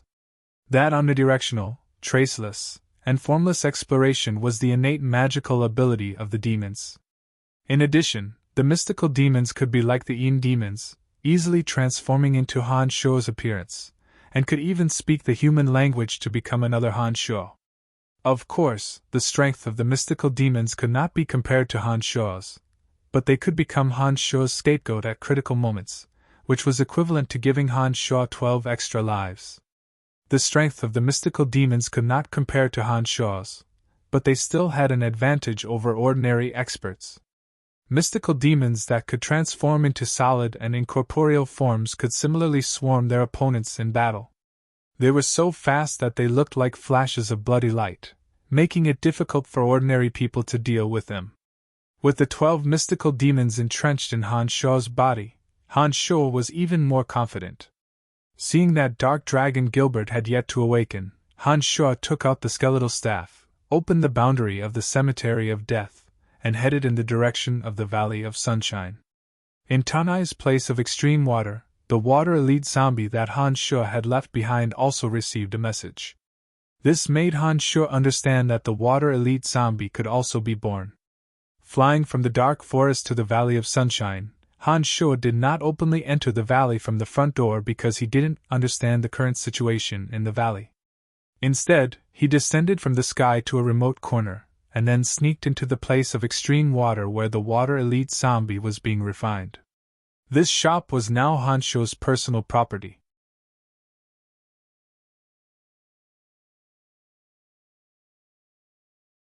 The Soul Destroyer mercenary band had not set up camp here, but had sent people over to clean it regularly. When Han Shuo walked in, he discovered that the ground was clean, and there were no cobwebs in the room. In the Valley of Sunshine, this shop that had been cursed by the evil god was rather famous. After many people mysteriously died inside, ordinary people would take a detour even if they came to this area. No one dared to come here. Originally, there was a blood water demon here. When Han Shuo arrived, the threat of the blood water demon was eliminated. However, he set up the Shura Soul Formation, which was also full of danger. Han Shuo entered the underground place of extreme water with ease. With the experience of the earth, wood, and fire elite zombies, Han Shuo did not spend too much time with the water elite zombie in this place of extreme water. Compared to the other 3 elite zombies of the 5 extremes, this water elite zombie appeared very ordinary. Apart from an additional layer of amber armor, there was nothing particularly eye-catching about it. Han Shuo was well aware of the water elite zombie's abilities, and was in no hurry to have it demonstrate to him. After planting a soul imprint on it, Han Shuo summoned Little Skull and handed the water elite zombie to him, then sent the 2 back to the Paradise of Death. With the water elite zombie healed, Han Shuo did not continue to stay in the Valley of Sunshine, lest he leave a bad impression on the Cairo mercenary band. Currently, the Valley of Sunshine was still under the control of the Cairo mercenary band. Han Shuo's action of not going through the main entrance was a form of contempt towards the person in charge here. At present, Han Shuo wasn't too clear about the relationship between the Soul Destroyer mercenary band and the Cairo mercenary band. He didn't want to clash with the Cairo mercenary band for the time being if it wasn't necessary. Therefore, Han Shuo quietly left the Valley of Sunshine after dealing with Water Elite Zombie and headed towards the secret area where the Soul Destroyer mercenary band was located. Every once in a while, Han Shuo would always discover that the Soul Destroyer mercenary band had obvious changes. This time, it was even more so. Unknowingly, the Soul Destroyer mercenary band had already become a large mercenary band with thousands of mercenaries. These days, the Soul Destroyer mercenary band should have been flourishing. With Han Shuo's financial support and Trunks' own ability, it was no wonder that the Soul Destroyer mercenary band had the strength to contend for the Valley of Sunshine. This time, Trunks was still not in the secret area. However, Han Shuo learned from Grant that Trunks had only gone to meet the female bandit Janet in secret, and should be returning soon.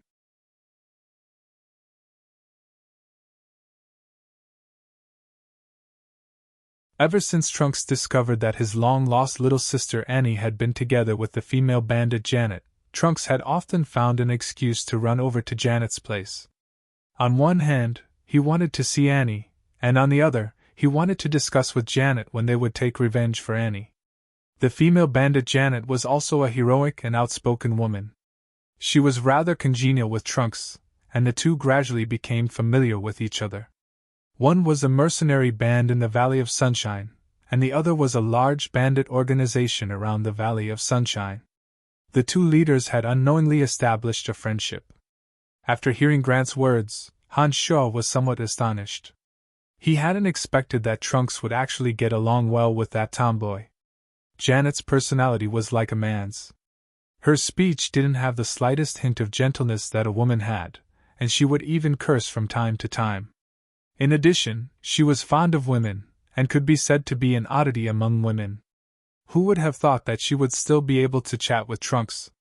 It seemed that Annie must have played an important role in their friendship.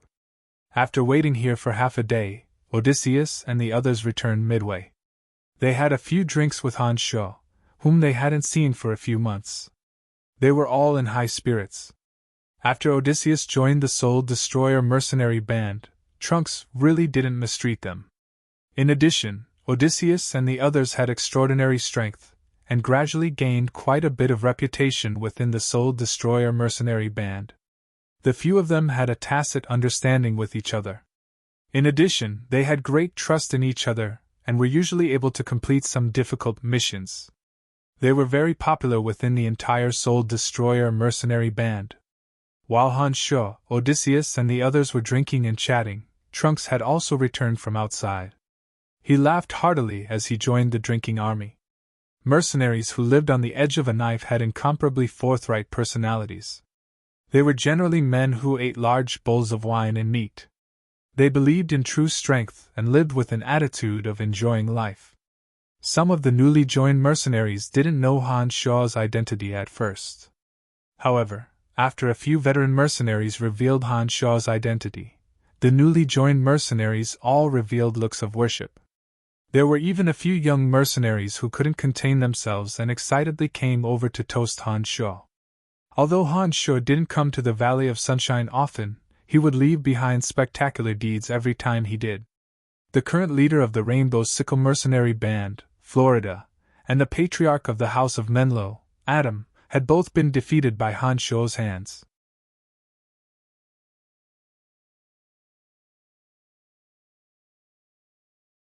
Especially when Han Shaw had suddenly appeared in the valley and joined forces with the leader of the Cairo Mercenary Band, Loriton, to help him bring the Cairo Mercenary Band's experts out of the valley and kill the Light Grand Magus Ferguson of the Church of Light.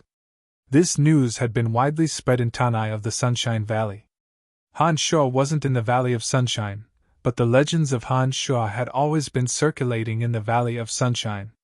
Han Shaw's reputation played a huge role in the reason why a portion of the young mercenaries desperately wanted to join the Soul Destroyer mercenary band. It was precisely because of Han Shaw that Trunks had been able to attract so many young experts with potential. "How's the situation recently?" After drinking heartily in the plaza, Trunks and Han Shaw came alone to a secret room in the belly of the mountain. Han Shaw went straight to the point and asked Trunks the moment he entered. Trunks smiled wryly and said, "The Soul Destroyer mercenary band seems to have a pretty good reputation right now, but it's also because of this that the other 4 mercenary bands are on guard against us. The Cairo mercenary band that was originally on good terms with our light major is no longer as friendly towards us. We're walking a tightrope now. I'm afraid that the other 4 mercenary bands will join forces and deal with our Soul Destroyer mercenary band first.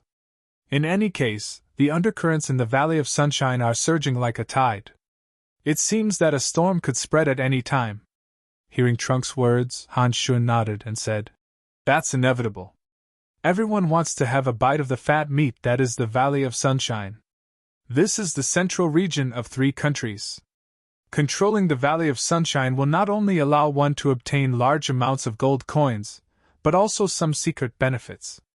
For mercenary bands that wish to rapidly develop, controlling the Valley of Sunshine is the fastest way. Yes, the current situation here is a bit chaotic. Our Soul Destroyer mercenary band has temporarily not participated in any moves to seize power. It's precisely because I've shown that I have no interest in maintaining order in the Valley of Sunshine that the other mercenary bands haven't made a move against me for the time being. During this period of time, I've secretly joined forces with Janet, preparing to find a way to avenge Annie. However, the enemies are Florida, Butcher Gustav, and the even more difficult to deal with Kasi Empire's Bradley Pilon. Bradley Pilon is the younger brother of the Kasi Empire's king. I'm afraid I have no way to deal with him for the time being. Currently, Janet and I are discussing our plans to kill Butcher Gustav first. All along, Butcher Gustav has been colluding with Florida. As long as we get rid of the Butcher, Florida's strength will be greatly reduced. At that time, I'll skin Florida alive bit by bit.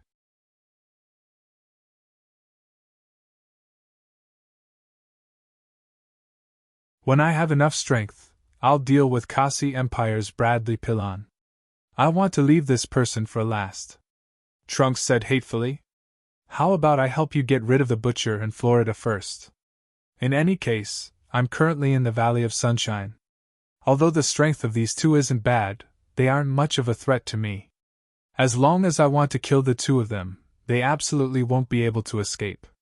Han Shaw thought for a moment and suggested to Trunks.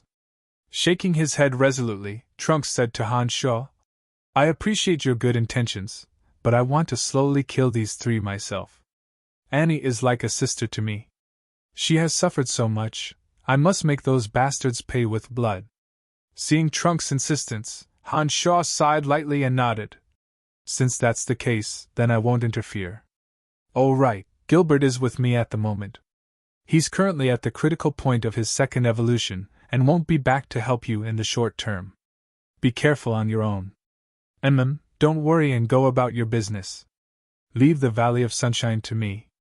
If there's really no other way, I'll contact you. Ha! I heard that you even killed Kelt, the commander of the Brute Merchant Alliance's Redbud Knights. You're getting stronger and stronger. Trunks exclaimed in admiration. The Dark Forest and the Valley of Sunshine weren't too far apart, and the mercenaries were all characters who had traveled extensively. Their information network couldn't be any better. Han Shaw wasn't the least bit surprised that Trunks knew about this. Heh, that's all Kelt's bad luck. You also know where the Dark Mantle's stronghold is. If there's anything particularly important, you can directly contact me through the Dark Mantle.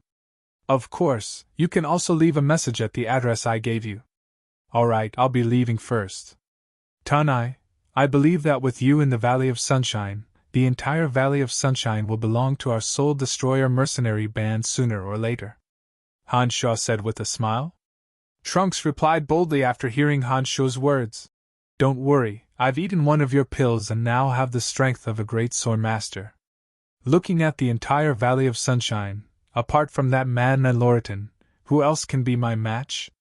In addition, we're different from berserkers. We have unlimited possibilities for breakthroughs. I believe that with the passage of time, my strength will surpass Loriton's sooner or later. After all, Loriton can only go berserk 3 times. I've never heard of a berserker who can go berserk 4 times. Seeing that Trunks was so confident, Han Shaw didn't say anything else. It was precisely because of Trunks' reminder that Han Shaw remembered his promise to ancient Lizard King Degassi. He planned to go to the Dwarf Valley to retrieve the forged weapons and deliver them into the hands of the lizard men in the underground world.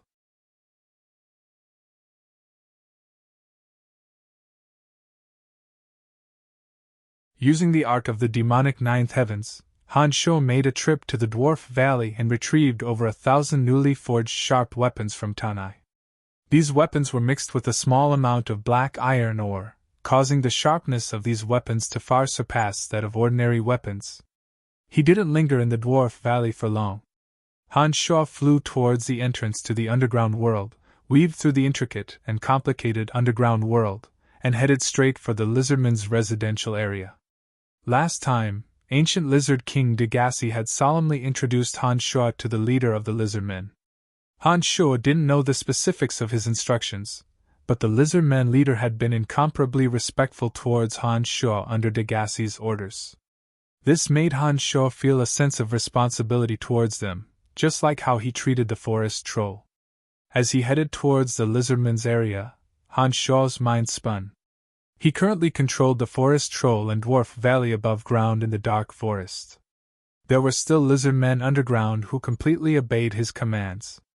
If the Soul Destroyer mercenary band of the Valley of Sunshine was added to the mix, this was also a sizable force. If he could merge all these forces together, he could probably form an extremely powerful force in the Dark Forest. Perhaps he could even change some of the Dark Forest's arrangements. You're tuning into the Phoenix Knights YouTube channel. Don't forget to subscribe and join us on this journey to catch the most captivating stories.